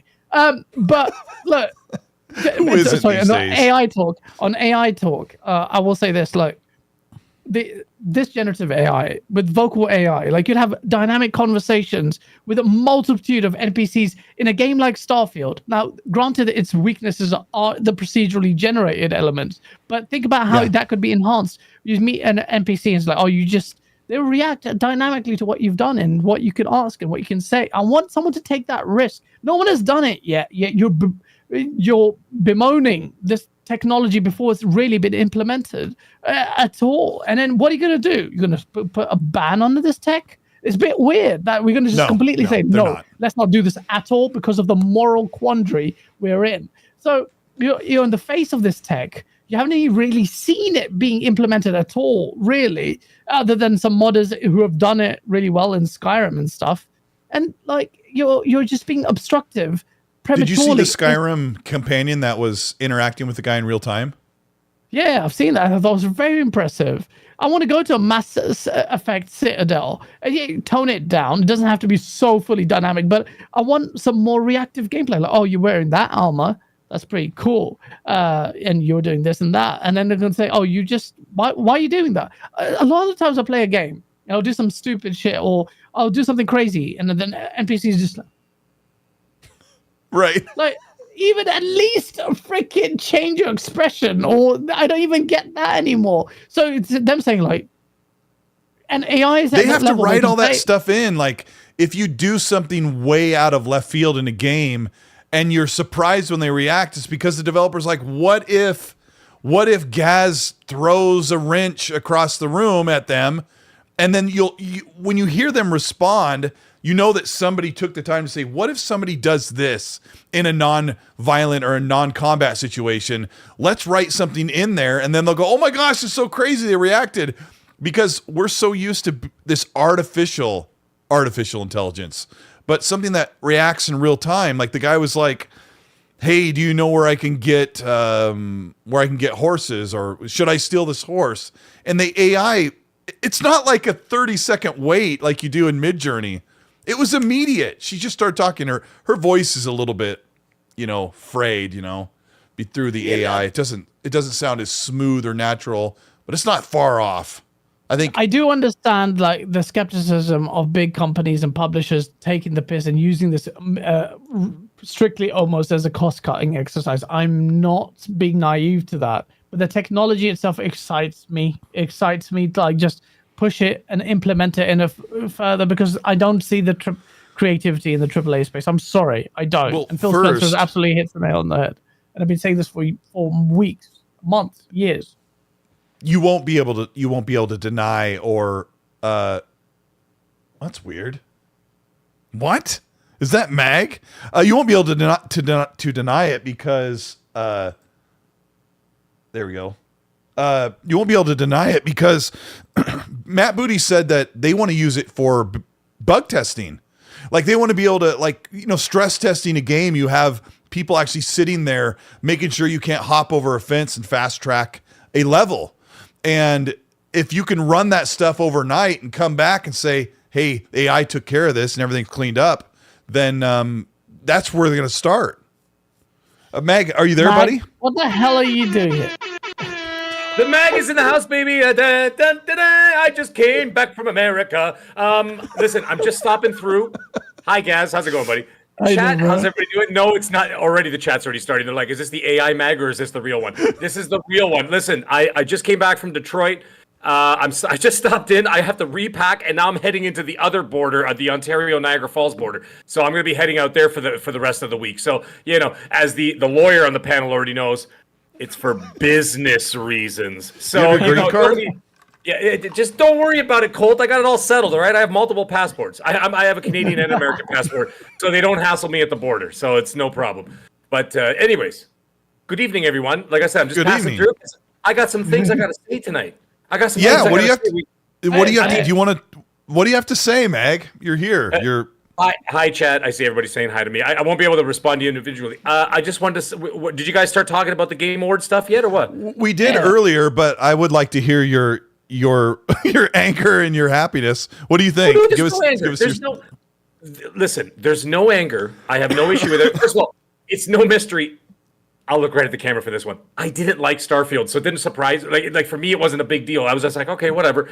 That's just my personal feeling. I mean, for some people, I've talked to other people in the community. They're like, it's my game of the generation. I'm like, hey, God bless. That's fine, right? It doesn't matter. Your favorite movie of the year could have been Barbie. Mine just happened to be Mario. So it doesn't matter. At the end of the day, actually, I just saw the Equalizer 3. Holy mackerel! That thing makes John Wick look like a G-rated like Disney movie. Holy Christ! Let me tell you something. It is so shockingly violent. Just the clips I've seen from the other two is like, dude, almost too much. The other two are like PG. This is like XXX. This is like Pornhub level, like of like adults only. Hey, my wife and I. I'm not familiar. My wife and I were watching. Oh, I'm sure you're not. Stepsister walks in the. Anyways, the thing is, about 20 minutes in the movie, my wife looks at me. She goes, "Is this happening?" And I'm like, "Honey, I don't know what the hell's going on." The other two were like they were standard action movies. Wait. This thing is a effing bloodbath. It is. Wait, your wife had the audacity to ask you what was happening in a movie when she literally took pictures of you nude with your PS5 box? Okay, that wasn't my fault. First of all, that's Gaz's fault, and I'll tell you why. Because my fault. Why you reposted that guy who was posing with no clothes on with his PS5. How could I not respond, right? I mean, it was, and then like 25,000, 26,000 views later, I'm like, I can't believe 26,000 people the size of a stadium saw me in my underwear. But anyways, that's besides the point. I'm sorry. Carry on. The Game Awards. I'll be brief, sort of. You only have 6 categories, right? Yeah. And there's only so much you could do. However, I do find it a little bit shocking that they put 2 Nintendo games in there. I figured for sure one. Now, remember we talked about our predictions last week? Yeah, isn't there Tears of the Kingdom and Mario? Oh yeah, there is. There is. Yeah. So I'm talking about the game of the year specifically, right? So I'm like there is. Like, yeah, I mean, like that's shot. Like, I would have said Tears of the Kingdom for sure because everybody's on the Zelda train. I tried it. It didn't do anything for me. I don't like playing games at 4 frames per second, but that's just me. Anyways, I didn't like it. But the point is, they got 2 Nintendo games in there. I thought for sure Hogwarts. However, I was Hogwarts didn't get anything, Mag. We know why. I was chatting about with Ains. Anybody who knows who Ains is in the community, of course. And I said, listen, there's 2 reasons why, and I won't be shy about it. 1, the media are cowards. 2, the media they're the ones who perpetuate identity politics for clickbait, right? And so they specifically did that. Like they tried to run with it. You know all the stories they tried to run with, and the smear campaigns and the J.K. Rowling and all the other bullcrap, whatever else. And not knowing anything about the woman, whatever else, and I 100% support her for everything. But anyways, the point is that, and that's it. And that Cole just leaves the show. The point. Wait, you 100% support her for everything? Everything? Yes, because she actually donates more money for trans causes and everything else and gender identity. That's like causes saying J-Dub is a good person on Twitter because he buys people PS5s. But but like the LG. I'm just gonna say the alphabet community. I'm sorry, I'm off Mountain Dew. I'm not really myself today. It's all good. And anyways, that's besides the point. So I'm surprised that Nintendo got 2 nominations. I would have said 1 for sure, so they could spread it out a little bit. Like, because let's face it, there are only 6 categories, right? And there are a lot of great games this year. So yeah, you knew. I was telling Gaz, there's like at least 12 like Game of the Year contenders, maybe even up to 18 that were really highly rated that are like in the realm. And then they had to pick 6. And then Jeff Keighley got his Spider-Man. He's like, well, we don't have Kojima this year. We'll just get Spider-Man in there. I don't know. Well, yeah, you knew that Sony. They had to get 1 Sony game in there, right? So I figured that they would get. But my thought was that it was going to be like 1 Sony, 1 Nintendo, 1 PlayStation, and then like let's say 3 third-party games, right? So you kind of spread it around. I don't think they do it that way, though. That's what I was saying like an hour ago. I don't think they say we need to have Nintendo there. We need to have otherwise Xbox Starfield would have been in there, or Hi-Fi Rush. I think it's just like Gaz was saying this, right? You were talking about like which ones like captured everyone's attention and made an impact. Right. So. Yeah, and it is what it is. And you know what the thing is, at the end of the day, for anybody who's like really upset, obviously I saw a lot of people upset about it, whatever, on Twitter and everything else and social media today and YouTube and all that. Listen, guys, gals, it doesn't matter. At the end of the day, if you're having fun, you're enjoying yourself, that's all that matters. It doesn't matter if it got nominated or not. The only things that it does is that it provides more exposure to the people who do win, whatever. It gets more, you know what I mean? Like the normies sort of see that. See more of that. It gets more exposure and mind share in that respect. However, but if you personally, like Colt, how many hours did you put in there? 200 and what? 270 or something? Whatever the hell it was? Yeah, I'm at well over 220 for Starfield. Is that if that's what you're asking? Yeah. That's what I'm asking. Sorry. So I'm saying, so obviously you enjoyed the game enough that it was worth every minute for you. So at the end of the day, everybody in the chat, everybody listening to this later, it doesn't matter. As long as you had a great time and you enjoyed it, and that's all there is to it, right? So this is just, it is what it is, and you just accept it or you don't. What's your game of the year for 2023, Mag? What's the one that you love above all others? So far, it's still Resident Evil 4. That wasn't. Okay. And remember, I said that last week. I said Resident Evil 4 is going to get in there. I said because it is a really. It's not just a remake. Some people are like, it's just a remake, and I'm like, it's not just a remake. It's special. Like you really see. I disagree with it being entered, but I haven't completed it, so it's good to get your view on it. So sorry, what were you saying? I've played, as you would imagine, Resident Evil 2 and 3 remakes, and then this obviously being the third remake in the series they've done. He's fully finished it, guys. Like he's replayed it several times to do everything and get the 100% on it. So yeah, I do that for all the Resident Evils. I just did Resident Evil 7 too, just on the side for fun, and I'm going to go back and do Village. But it's the most for me. It was, you could see that it was a real love letter to the original game, to the point where it was so the painstaking detail that they put into it, the mechanics, the graphics, the entire, like even the inventory system, everything was rehauled.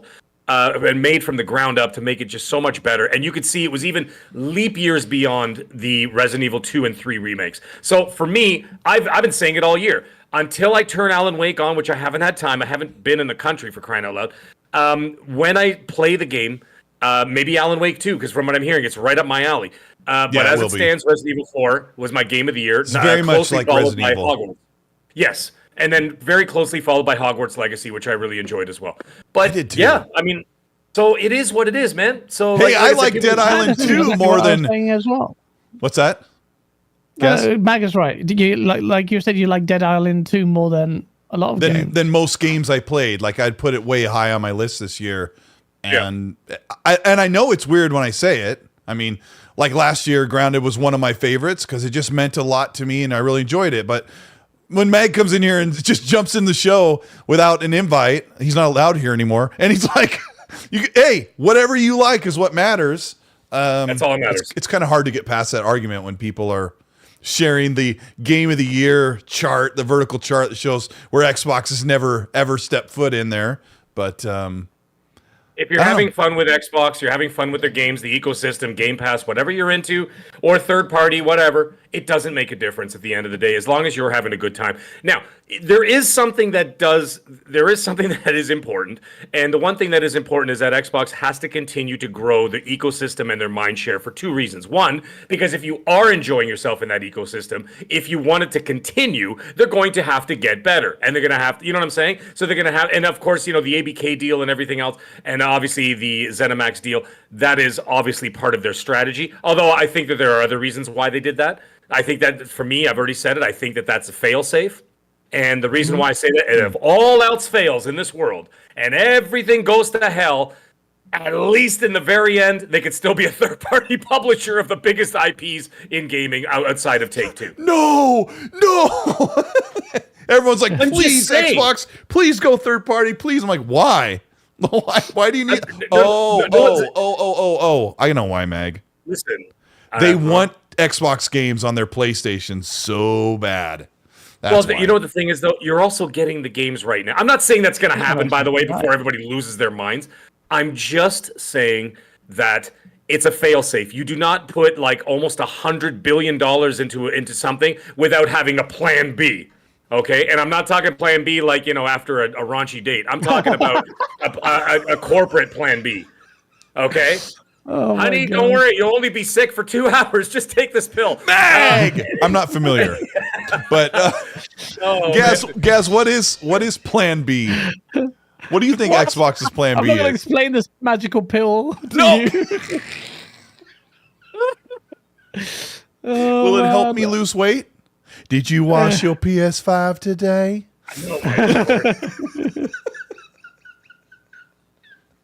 Guess what is Xbox's plan B? They're like, well, because they were like the 2027. If Game Pass doesn't work out, they'll just have to figure out something else. Like, how do you broaden the horizons, get the numbers in? Their focus is on right now is on Game Pass. If the subscription service, for whatever reason, doesn't entice people and it isn't profitable enough, they'll just change strategy. We don't know what that will be. Double down on the console market. What is it?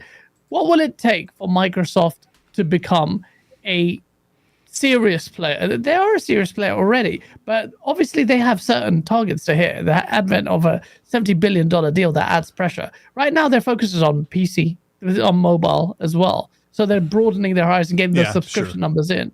And I think this is the right time for them to make that investment. So they're going to focus a lot on PC, and that's not normally I would say that's bad news for us console gamers. Really don't want to be treated second fiddle. But then you look at the roadmap of Xbox games, and everyone said we're going to get gas, and in fact on PlayStation all you're getting is gas. They got 10 of those already in the works, whereas Xbox's roadmap is all games that we shouldn't be getting based on the narrative of other people, like RPGs, constantly these deep base games like Fable. You're going to get Hellblade, which is a single player game. It's not gas. What the hell's going on? Clockwork, Midnight, everything is there. Like only a couple of gas out of the 20 games that have been announced, and we know that Microsoft are really doing the right move, man. They're making all the right moves. So so Mag is right when he's saying, look, we don't look. Starfield didn't get nominated. Did people enjoy it? Yes. Did Hi-Fi Rush didn't get nominated? Did people enjoy it? Yes. Is it the end of the world? Is there concern like Mighty Keith says, Nick Marseille? It's not. I think the concern is purely the concern is purely in the console war camp where Team Blue is fighting against Team Green. Mr. Mixie, there's an element of Microsoft does need to win these stages. You need to see, because that's an indication of them hitting a quality mark that can't be denied, not objectively, but recognized globally, not just based fanfare. And they will get there. They will get there.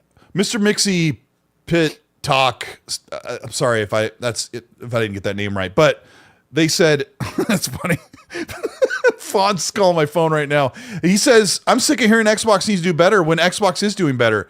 I agree. And I think Gaz was, after you wrote that, Gaz was already kind of saying that Xbox is doing really, really well. Like they're so close. Like I said, like they just need to kind of get over the brim and start spilling over onto the saucer plate. Like they're really close.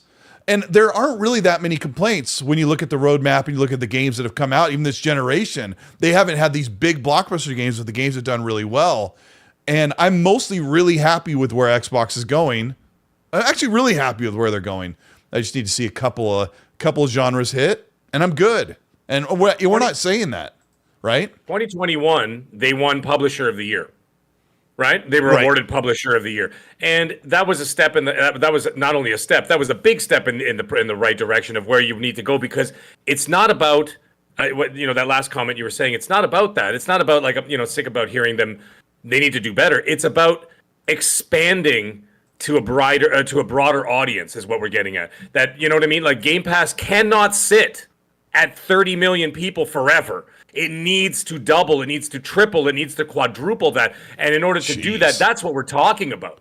I mean, you're talking about you need to be hitting, maybe not Disney Plus these days, but Netflix numbers, right? You need to be hitting Netflix numbers because the ballooning costs of gaming. Let's not forget that a lot of these development studios are also going to be unionizing. And you know what that means? Means less hours worked and a hell of a lot more money in wages. And you know what I mean? So it's going to cost even more so.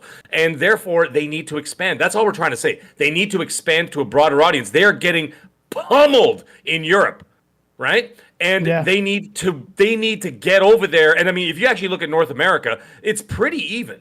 They're pretty close. Yeah, like PlayStation and Xbox are very, very close. Nintendo is their own thing. They're off-road. They do their own thing. But But PlayStation and Xbox in North America, they're pretty much even. But in Europe, there is no Xbox.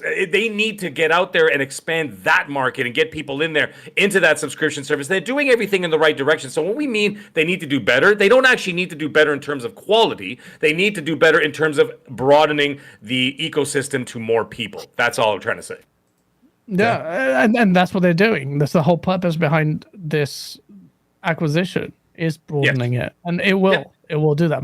Like Call of Duty on Game Pass will do that. Mobile, Egg King, Candy Crush, all of that. They've made all the right moves in terms of broadening it. The moves say a lot. ZeniMax was one for the core gamers. ABK generated to broaden the horizon to the masses as well. But then with that comes a lot of extra there as well, because you get the advent of StarCraft coming in, making doing a thing on here, Warcraft in the PC space as well. You've got mobile space. You've got so many bases covered here. That's why the deal is so important to Microsoft, and Microsoft's not done. So you genuinely, like, we get so short-sighted on a lot of things in a year where we've enjoyed so many great games and so many great games to come, and Xbox's future is absolutely brighter. Like, bright. Come on, man. Like, you guys are crying about Game of the Year's nominations. Is it really the end of the world when you enjoy those games? And I guarantee the Xbox will get more nominations, maybe not next year or the year after that, whatever. It's coming. So I think they got 9 out of this. Well, I counted 9, and I think PlayStation had about 15 nominations overall.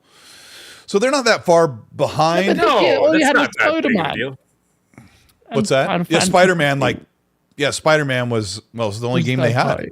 So Spider-Man had, but they had some VR things that no one played. They had some VR games that no one cares about. No one gives a shit about VR. Oh, Horizon Forbidden West was last year. Sorry, I was thinking Horizon Forbidden West was this year, but that was just the DLC. Spider-Man.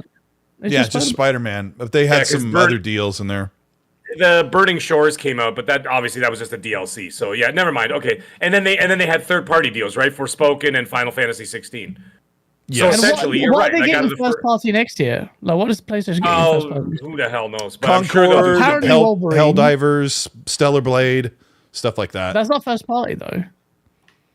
Stellar Blade is. It's being published by PlayStation. Yeah. I'm sure they're going to say something. I have a feeling the Game Awards they're going to show something. But anyways, that's a whole other PlayStation. Yeah, I'm sure they're not walking into 2024 with nothing. Like, give me a break. Maybe at the Game Awards, that Ninja Theory will show some more narrative-driven Hellblade Senua's Saga. Can we just hey everybody at Xbox? I know you're watching right now. Okay, can you do me a favor at the Game Awards? Can you do another shot of Senua just going? Ah! Yeah, and then say coming this decade. That's it. Petra says, Cole, what are you counting to reach 9 nominations? It was Hi-Fi Rush, Forza, Starfield, and I think it was those 3 games that got nominated for multiple categories. If you go and check them out, you'll see Hi-Fi Rush got 2 or 3 nominations. Forza got 1 for Best Sports Game and for accessibility, so it got 2. Starfield got 1, I think, overall for just Best RPG. I think that was it. There was 9. I counted them on my fingers while I was watching it in real time. I'm like, oh crud, I'm holding my phone. Well, this will be 6. Kaz, help me out. You know how to count. Let me read a couple supers real quick. I love it. Mag, thanks for being here. Like I said, I'm just stopping by. I want to say hello and to see how everybody was doing. You know, I appreciate it. I'm in the house and I'm like, I'm packing my bags. Mag, we got a new name in the chat that you're gonna like. Percy Pringles. Ooh, that's a nice name. It sounds like a porn star name. I like that. Percy Pringles. He's like, yeah, it's like he's got the Percy Pringles. Yeah, I was gonna say Percy Pringles walks in on Stepsister. Yeah. I already got it. Okay, here's the title. Okay. Percy Pringles walks in on Stepsister while she's changing. Perfect. There it is. Pornhub. Send it to the internets. Carry on, Colteastwood. What did I miss? Oh, Gaz, you didn't miss anything. If you're not on Pornhub every day, you're just lying to yourself. Is that where you sell baseball cards? Percy Pringles says Persona fans are going to demolish him. Who? Oh, Young Ye, maybe. Hargy Chani said it would be cool. Thank you for the super chat, Hargy. He goes, it would be cool to see if we can have AI create a remake of existing. Oh, he said this to me yesterday on chat. He said, it would be cool if we can have AI create a remake of an existing game to see if they can modernize it without a lot of cost and time. So he said, Cole, imagine if you say, okay, here's a game. AI, I want you to remaster it, get it up to 4K, upgrade all the textures, make everything look better, add more detail, and just see if AI can just start cranking through all the assets and make it better. Imagine if you just let it run for a month and see what it could come up with. That's an awesome super. Sotness, thank you for the 5. Says China will be in the future releasing 10 AAA games a month while we debate and waste time trying to find salary jobs for Tumblr fanfic writers. I think he's talking about China doing AAA AI games. Button Masher, thank you for the 10. He says, I work for Xbox and reached out to Gaz to be on his show and talk industry. I reached out in his DMs on Twitter, and the dude never hit me back. His name is Button Masher Gaming, and Gaz is a very busy person, and he never gets back to me when I DM him. Bro, you made an account on Twitter this year, and you say you're an Xbox exec. You have no stats, and you've got this weird picture. I don't know who you are, bruv. And for all I know, you're a pony trying to infiltrate with your Trojan horse. You need to put your credentials. Go on your channel, and you've got like these weird videos, bro. Like 951 subs, but you work for Microsoft. I think you are a pony in disguise. I don't know who you are, bro. Like, bro, I don't mean any disrespect. I saw the DM, and I just thought, this is a trap. So I'm not going to answer it.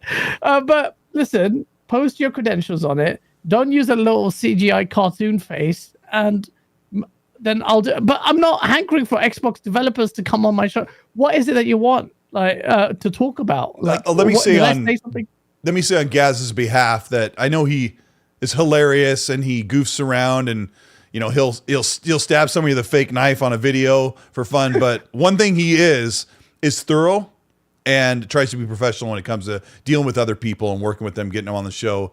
I respect him for that. So Button, what was it? I'm sorry, I clicked away. Button Basher Gaming. If you are legit or you work in any capacity with Xbox, send some creds and then you can start a conversation. But I guess I can see why you probably were like, we get a lot of DMs and you do have to be careful. We get loads of people. I get so many ponies trying to get me to sign up to stuff to dox me. I got some people saying they're threatened to report me and all this stuff. So you have to go sift through so much crap. And I'm not doing that, man. I'm going to make a focus on my content. I'm about to relaunch some madness on you guys. Yes. Yeah? So no, I've heard enough behind the scenes. I am super excited about that. Yeah, shout out to Special Nick. I saw him in the chat while I was. Shut up, not shout out. Oh, fuck, so you just ruined that as well. We love Special Nick. He's a beacon in the community. We love him. We got Bitfernaldi, who's been a member for 7 months, says, geez, Gaz and Mag on the same show equals instant demonetization. Sorry, Cole. Yep. So salty at Starfield didn't get his win. Yet. I've been clean as a whistle. That's true. He has. I don't swear you, except when we had what's his name on Jaffe. I still everybody's like, oh, Mag's gonna go off. Mag did not do anything. I said gosh darn and dang. Why do you speak about yourself in the third person though? That's what I want to know. Well, it just happens. Colt wants to know why you do that. Because it's all about branding, sir. It's all about branding. Anyways, I kept it clean, man. You did. So Jaffe jumped in with like racist jokes and in the first Gaz, I don't know if you listen to the show. Colt literally says before we go live, he goes like, okay, all right, David, we try to keep it clean on the show. It's a PG show, whatever. And he goes, okay, cool, yeah, no problem. And then literally like, and we got in the show tonight, we got David Jaffe on the show. And all of a sudden he comes out and he goes, effing this, effing that, mother, effing that, son of a, and then he starts going on about, the conflict in the Middle East and everything else going on. I'm like going, oh my God, Jaffe, you literally got every red flag from YouTube in 35 seconds. Like every YouTube probably short circuited. It just went, oh my God, what's happening? He's a wild Jaffe loves life so much, and like nothing can shake his happiness. I love it. You can't control it. There's no way he's amazing. Control Jaffe. He's mad. I love him. He's hilarious. He is really great. Udani Kazada, thank you for the 5. Says, did Mag Did Mag wear his PlayStation shirt to avoid the TSA checking his butt for bootleg copies of Redfall when you're checking in to the States? But by the way, you want to hear something funny? I'm going to send you the picture. I was going to put it up on Twitter.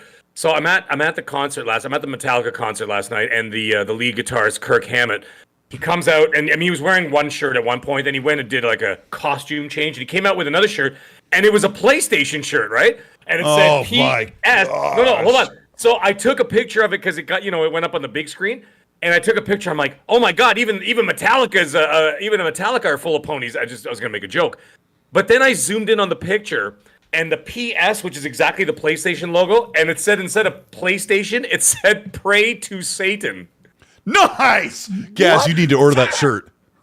It is so funny. So I'm looking at it, I'm like going, oh, never mind. That's not a PlayStation shirt. That's a Pray to Satan shirt, but it was done with the PlayStation logo. It's really funny. Anyways, sorry, carry on.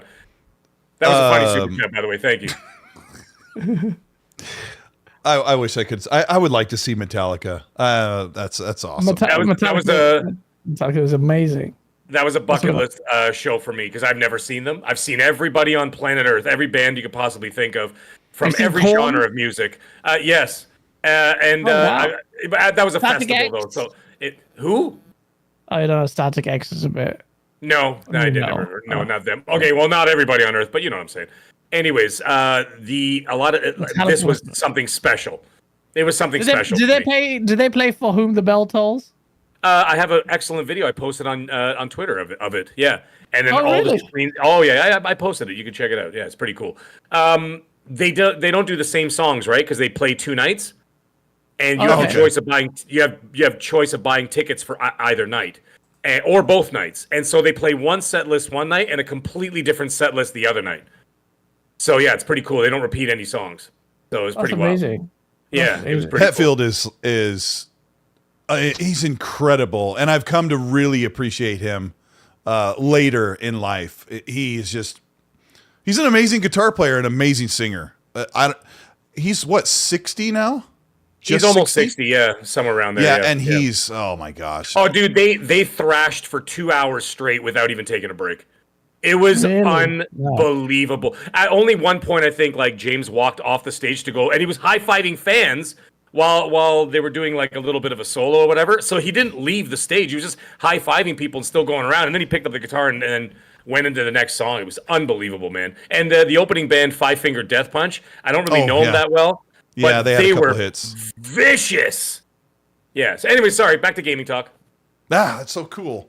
I mean, the chat likes talking about music. The Sosa says Air Supply. I've seen Air Supply. I saw them when I was a kid. You have? I swear to God. Yeah, I'm all out of love. Yeah, I saw them when I was like 8 years old. Yeah, are they? I saw them at the O'Keefe Center, Toronto, obviously, and my parents took me when I was a little kid. Yeah, I even saw Michael Jackson when he was alive. I saw James Brown. Yeah, I saw Michael Jackson. I saw James Brown. I saw all these bands, man. It was amazing. Yeah, quite interesting. I saw the Stray Cats. If anybody knows who they are, they were dope. I just remembered Teo Vaughn talking to a guy about Michael Jackson. He's like, "Did you ever meet Michael Jackson?" He's like, "No, man, he died when I was like 10." He goes, "That would have been a good time to meet him." Who the hell said that? Teo Vaughn. Holy mackerel. It's a clip that every time it comes up, even though I already know the joke, I can watch it every time. Well, I didn't know, by the way, I was seeing Michael Jackson. So what happened is this big dragon comes on stage. I was a little kid, and it was at Exhibition Stadium in Toronto. And there was a big dragon on stage, and this guy with knight armor, and it looked like a lightsaber basically from Star Wars. And he's fighting this dragon, and he kills the dragon, and then the dragon dies, and then the guy's standing there, and then the knight is facing the crowd, and everybody's just staring at him like, who the hell is this guy? And then he pulls off the helmet. He's like, and it was Michael Jackson underneath the whole time. And the whole place, it was like an 8.5 on the Richter scale, like earthquake when they realized it was Michael. And holy crap, the place fell apart. It was just, what a show. And then the Jackson 5 were there too. It was part of their victory tour. Jeez. Wow, that's amazing. Yeah. It was wild, man. And then Special Nick in the chat says he saw MC Hammer, and I think he probably saw him in the 1 to 2 years he was relevant in the music scene. Yeah, man. I've seen all the hip hop groups too. I just saw Wu-Tang Clan this year. I saw Biz Markie right before he passed away, and No then way. saw. You won't believe this, but we saw in that same show we saw Vanilla Ice. Yeah, and he was the coolest performer out of all the. It was an R&B '90s night, so Color Me Bad was there. That used to be made up of 5 guys that were like they were kind of like they were mixed race and they were like a boy band. But the lead singer is like really heavy, but he still sings really well. But Vanilla Ice stole the show. Like he's a real performer. He's so good. I'm not even a fan, and I just as a musician or as a person who appreciates music, I was watching him going, "Gosh, dang, he can do that really, really well." I've seen a lot of pop bands, and I've seen lots of different. By the bands. way, that '90s show I was supposed to go to that. Yeah, it was playing at one of the casinos they had. Right, over here. yeah, it was at our casino. Yeah. Yeah, okay. So there goes the same idea. It was a casino. And my wife like reached up and shook his hand while he was like rapping on stage, and it's so funny because like we were in junior high or whatever when he was popular. But guys, who have you seen that's like a big memorable group that you've seen besides Taliban? Anything major. Shout out to the Taliban. No, I went to Miami Music Week, Ultra Fest. It was the 20th anniversary. And Will Smith was playing, and freaking Miami, and I missed it because my friend was upstate chasing girls, drunk off his face, had to take care of him. I was so. Was this in the late '90s, like when he was getting really, really popular? No, it was a few years ago. After he slapped. Yeah, no, just before the slap. It's like 2019, or it's just before COVID, just before COVID. Okay. Yeah. So, but the stuff. The music I like, well, I don't think you guys would know about anyway. A lot of it's like you wouldn't know, a deep house or Afro house and stuff. You wouldn't listen to it. Yeah, but who were the popular groups you went and saw? I don't think I've seen any major big band. Like, I'm a massive fan of Korn. Never seen Korn. Is there like a Pakistani boy band like Backstreet Boys that I might be into? No, unfortunately not. I go to a lot of festivals, actually, a lot of music festivals. I didn't go this year, but I do go a lot of music festivals, but they're not people you would have heard of. You don't listen to Juno Deep and Deep House. You guys wouldn't know Jeremy Orlando. I know it's funny that when Forza Horizon 3 came out and its intro song plays in the menu, like flooded you with memories of your, with a pacifier in your mouth, getting at a rave house. Listening to house music. Is you got people you guys won't know. Fumes the engineer. He does all the UK drill stuff. He's the sound engineer, and I'm his lawyer. And yeah, through there you got all sorts of people in there. I go to my friend who owns a music studio, and you've got people from the Peaky Blinders crew. You've got major like Travis Scott. All of those guys are always there, so I can go there and meet these guys. Just busy all the time. I should actually go out. He was always inviting me. And he's like, "Oh, bro, you missed this guy." One day, I think it was I forgot his name. It was a huge Ed Sheeran. Like, it was there, and I was like, and Skepta and all of these guys. You don't know Ed Sheeran? No, I don't. I don't care for Ed Sheeran. Like, we have a rule in the car, but my daughter and I don't care for him. I don't listen to him, man. But they did that there, and I just don't go. My friend always invite me, so I do need to do that and should market stuff. And do some collabs. I could definitely do some collabs with some with Fumes and stuff. But these are raw drill songs, man. I'm their lawyer. I know the crazy shit these guys get to, like pretty mad illegal stuff. So not illegal, but like with trouble with the law. But yeah, sorry, we're going on a tangent. Sorry, chat. I'm watching the chat. I told them to write who they've seen. So everyone's kind of, man. There's Avicii. There's such a stretch of different bands, and I've seen a lot of 70s and 80s groups, and then I've seen a lot of the 90s groups when they were big and stuff. So I've been to probably, I don't know, maybe 50 concerts. Yeah, I don't know. It's a good time. It's a good time. I really regret not going to see Linkin Park when Chester Bennington was alive.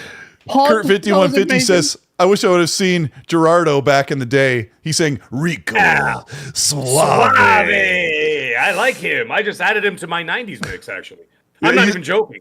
Yeah, Kurt 5150 is a good friend of mine, and he always made fun of that in my MP3 downloads list. I had Gerardo Rico Suave because my friend like dumped a bunch of his music on my computer that he downloaded, and my brother's like, "Why do you have Rico Suave?" Look, man, it belongs right next to Snow Informer. Yeah, actually, it's funny. In one of my restaurants, Snow was sitting at the bar. And I made I was talking to somebody else. I go, look at this guy. He has a big, at that time he was a bigger star, right? Because he's from Toronto. And he's like, oh, look at this guy. He's sitting there drinking cranberry juice. What a clown. I said something stupid like that because I was much younger. And then someone came up to me like, he just came out of rehab, asshole. I was like, oh.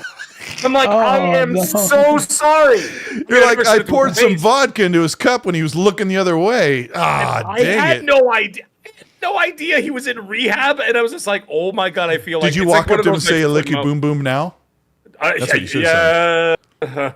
I still don't know what those lyrics are, but my whole life I thought he was saying, "I lick you boom boom now." It's seen Van Halen a couple times. I've seen Van Halen.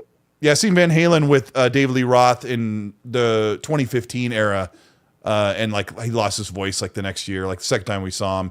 He wasn't even singing. He's just smiling the whole time. He's just like, I get up. Nothing gets me down. A lot of cocaine will do that to you, right? Or whatever he does. Like he tells about a story in his book how he went to a party and he walked into a bathroom and there was like a big trough where everyone goes to the bathroom. And there's a guy in there in full leather laying there, and you could pay him to go to the bathroom on him. I'm like, well, that's rock star life's amazing. Guys, you should look into that. He's a lawyer. That's what they do anyway. I told you, cocaine is one of their 5 major food groups. That's actually kind of true. Well, not mine. But what do you mean? I know tons of lawyers. The lawyer. There was a lawyer who got sacked for being a lawyer because he had a IBS. He couldn't handle coffee, but he had Coke instead, just like you do.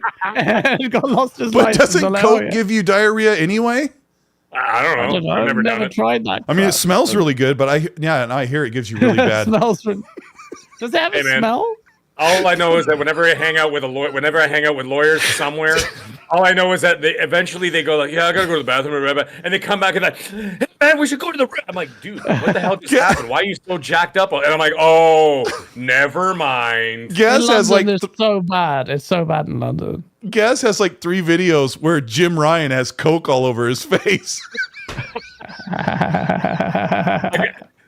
I could picture that scene from from Scarface where he's sitting. That's at the what desk. it is. Yeah, he's sitting with a big pile of Coke face with the Coke on his upper lip. And Gaz puts this in his videos and wonders why he can't get professional interviews with Button Master 47. Everyone thinks I'm on Coke when I do my videos.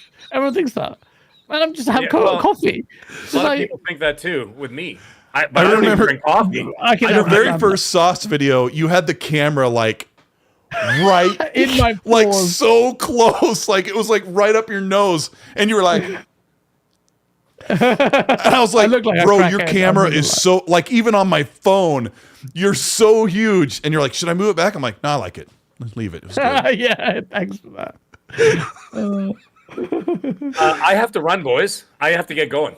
Okay, I gotta hit the next border. Unfortunately, I mean, fortunately for me, but unfortunate that I have to leave. But yes, we're gonna outro the show, so you'll be here. We'll just say goodbye. Meg, thanks for stopping by and hanging out with us. We did the show early since for guys it wasn't for not having up too late, but we had a good time. Thanks for being here. Meg, tell everybody where they can follow you because I don't have you in the description because you just showed up. Listen, it was great to just pass by for a little bit. Chat, you guys are awesome as always, and gals and everybody else. Listen.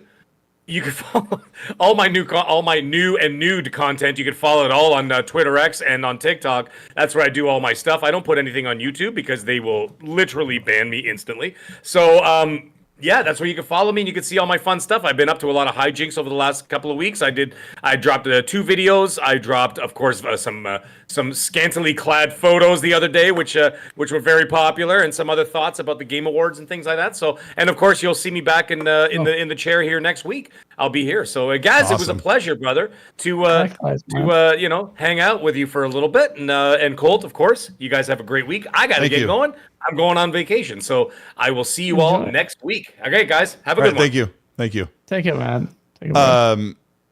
Let's see here. Oh, Gaz. Yeah, I was just gonna say, like, I'll get the overlay switch out here in just a second.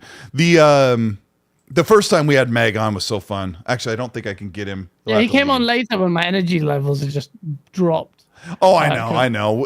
Thanks for sticking around long enough. Guess what's next in the works? Like, when is this big unveiling that you've been like? You haven't really teased it, but get people excited about what's next. Yeah, it's just this coming. It's been in the work for a while. Like, people want a source not to be produced once every month or 2 months, and I understand that, and YouTube requires that. So I've been putting into plan with my work life, with my private life, and just something in something that will give you more content every single week. That doesn't mean the dilution in quality, actually means the opposite. But like, just dedicating more time to this relaunch as a rebrand of the source. So much in the works. I'm wearing the top actually for it, but that's just a small part of it. But yeah, I can't wait to share it. It's going to be a relaunch, just different vibe, like still saucy, but just a particular vibe, just building a community, really focus on community, like-minded individuals. And I think it's going to be something really good. I hope. I'm really looking forward to it. Gaz is giving me a sneak peek into some of the things that are going to make this relaunch something special, so I'm really excited. I want to always give you the opportunity to. You don't need my help. Like, your stuff does amazing. I love it. So, no, but thank you so much for helping me. Like, even with Septic Sauce and the ideas that we had, even from the logo and stuff, we've taken that and just like did our own take. And this is thanks to you, man. So, thank you, man, and thank you for inviting me here. And I thank you. Thank you for taking the time, man. I really like doing the show with you. And, thank you, everybody, for being here and supporting. We got one more super. Deo Game says, with a Canadian $5, says, after the TGA snubs, should Xbox play kinder with the San Fran Cabal? Jeff's Canadian. Or cut him out entirely? Will that take it an Xbox exclusive nomination? Gaz and I kind of said that. Like, it's good to have the Game Awards as a place to showcase. And hopefully Xbox is going to have something to show for that show. Last year they did Party Animals, and Phil was like, remember that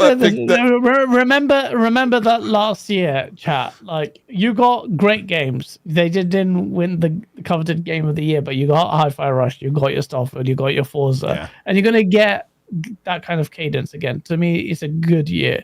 It isn't the standout accolade. You didn't get the accolade, but everyone knows Baldur's Gate's gonna win. Most of it were multiplats anyway. Spider-Man is shit. So I think Spider-Man will get a couple of wins. Maybe in the performance. Like, Spider-Man has to beat Idris Elba and Phantom Liberty, and best action adventure game probably goes to Spider-Man. But yeah, it'll be interesting. Hey, Kirk 50 says love Gaz. So love you. Awesome. I was just going to message him as well. Thank you. Oh, sorry to chat. I just so ADHD. I don't even look back and see the chat. What time is it over there for you? It's like 1. It's 1:30 in the morning. Normally we start the show at 1, but I've just been plan the show. I just said, hey, you want to start a couple hours earlier so you can survive? And thank you for being here, guys. All right, we're gonna get out of here. Where's this thing? I'll bring this over here. Thanks everybody for supporting the show. Hit the like button on the way out, and we'll have video content out this week, hopefully. So we will see you later. Say it, guys. I'm naked again.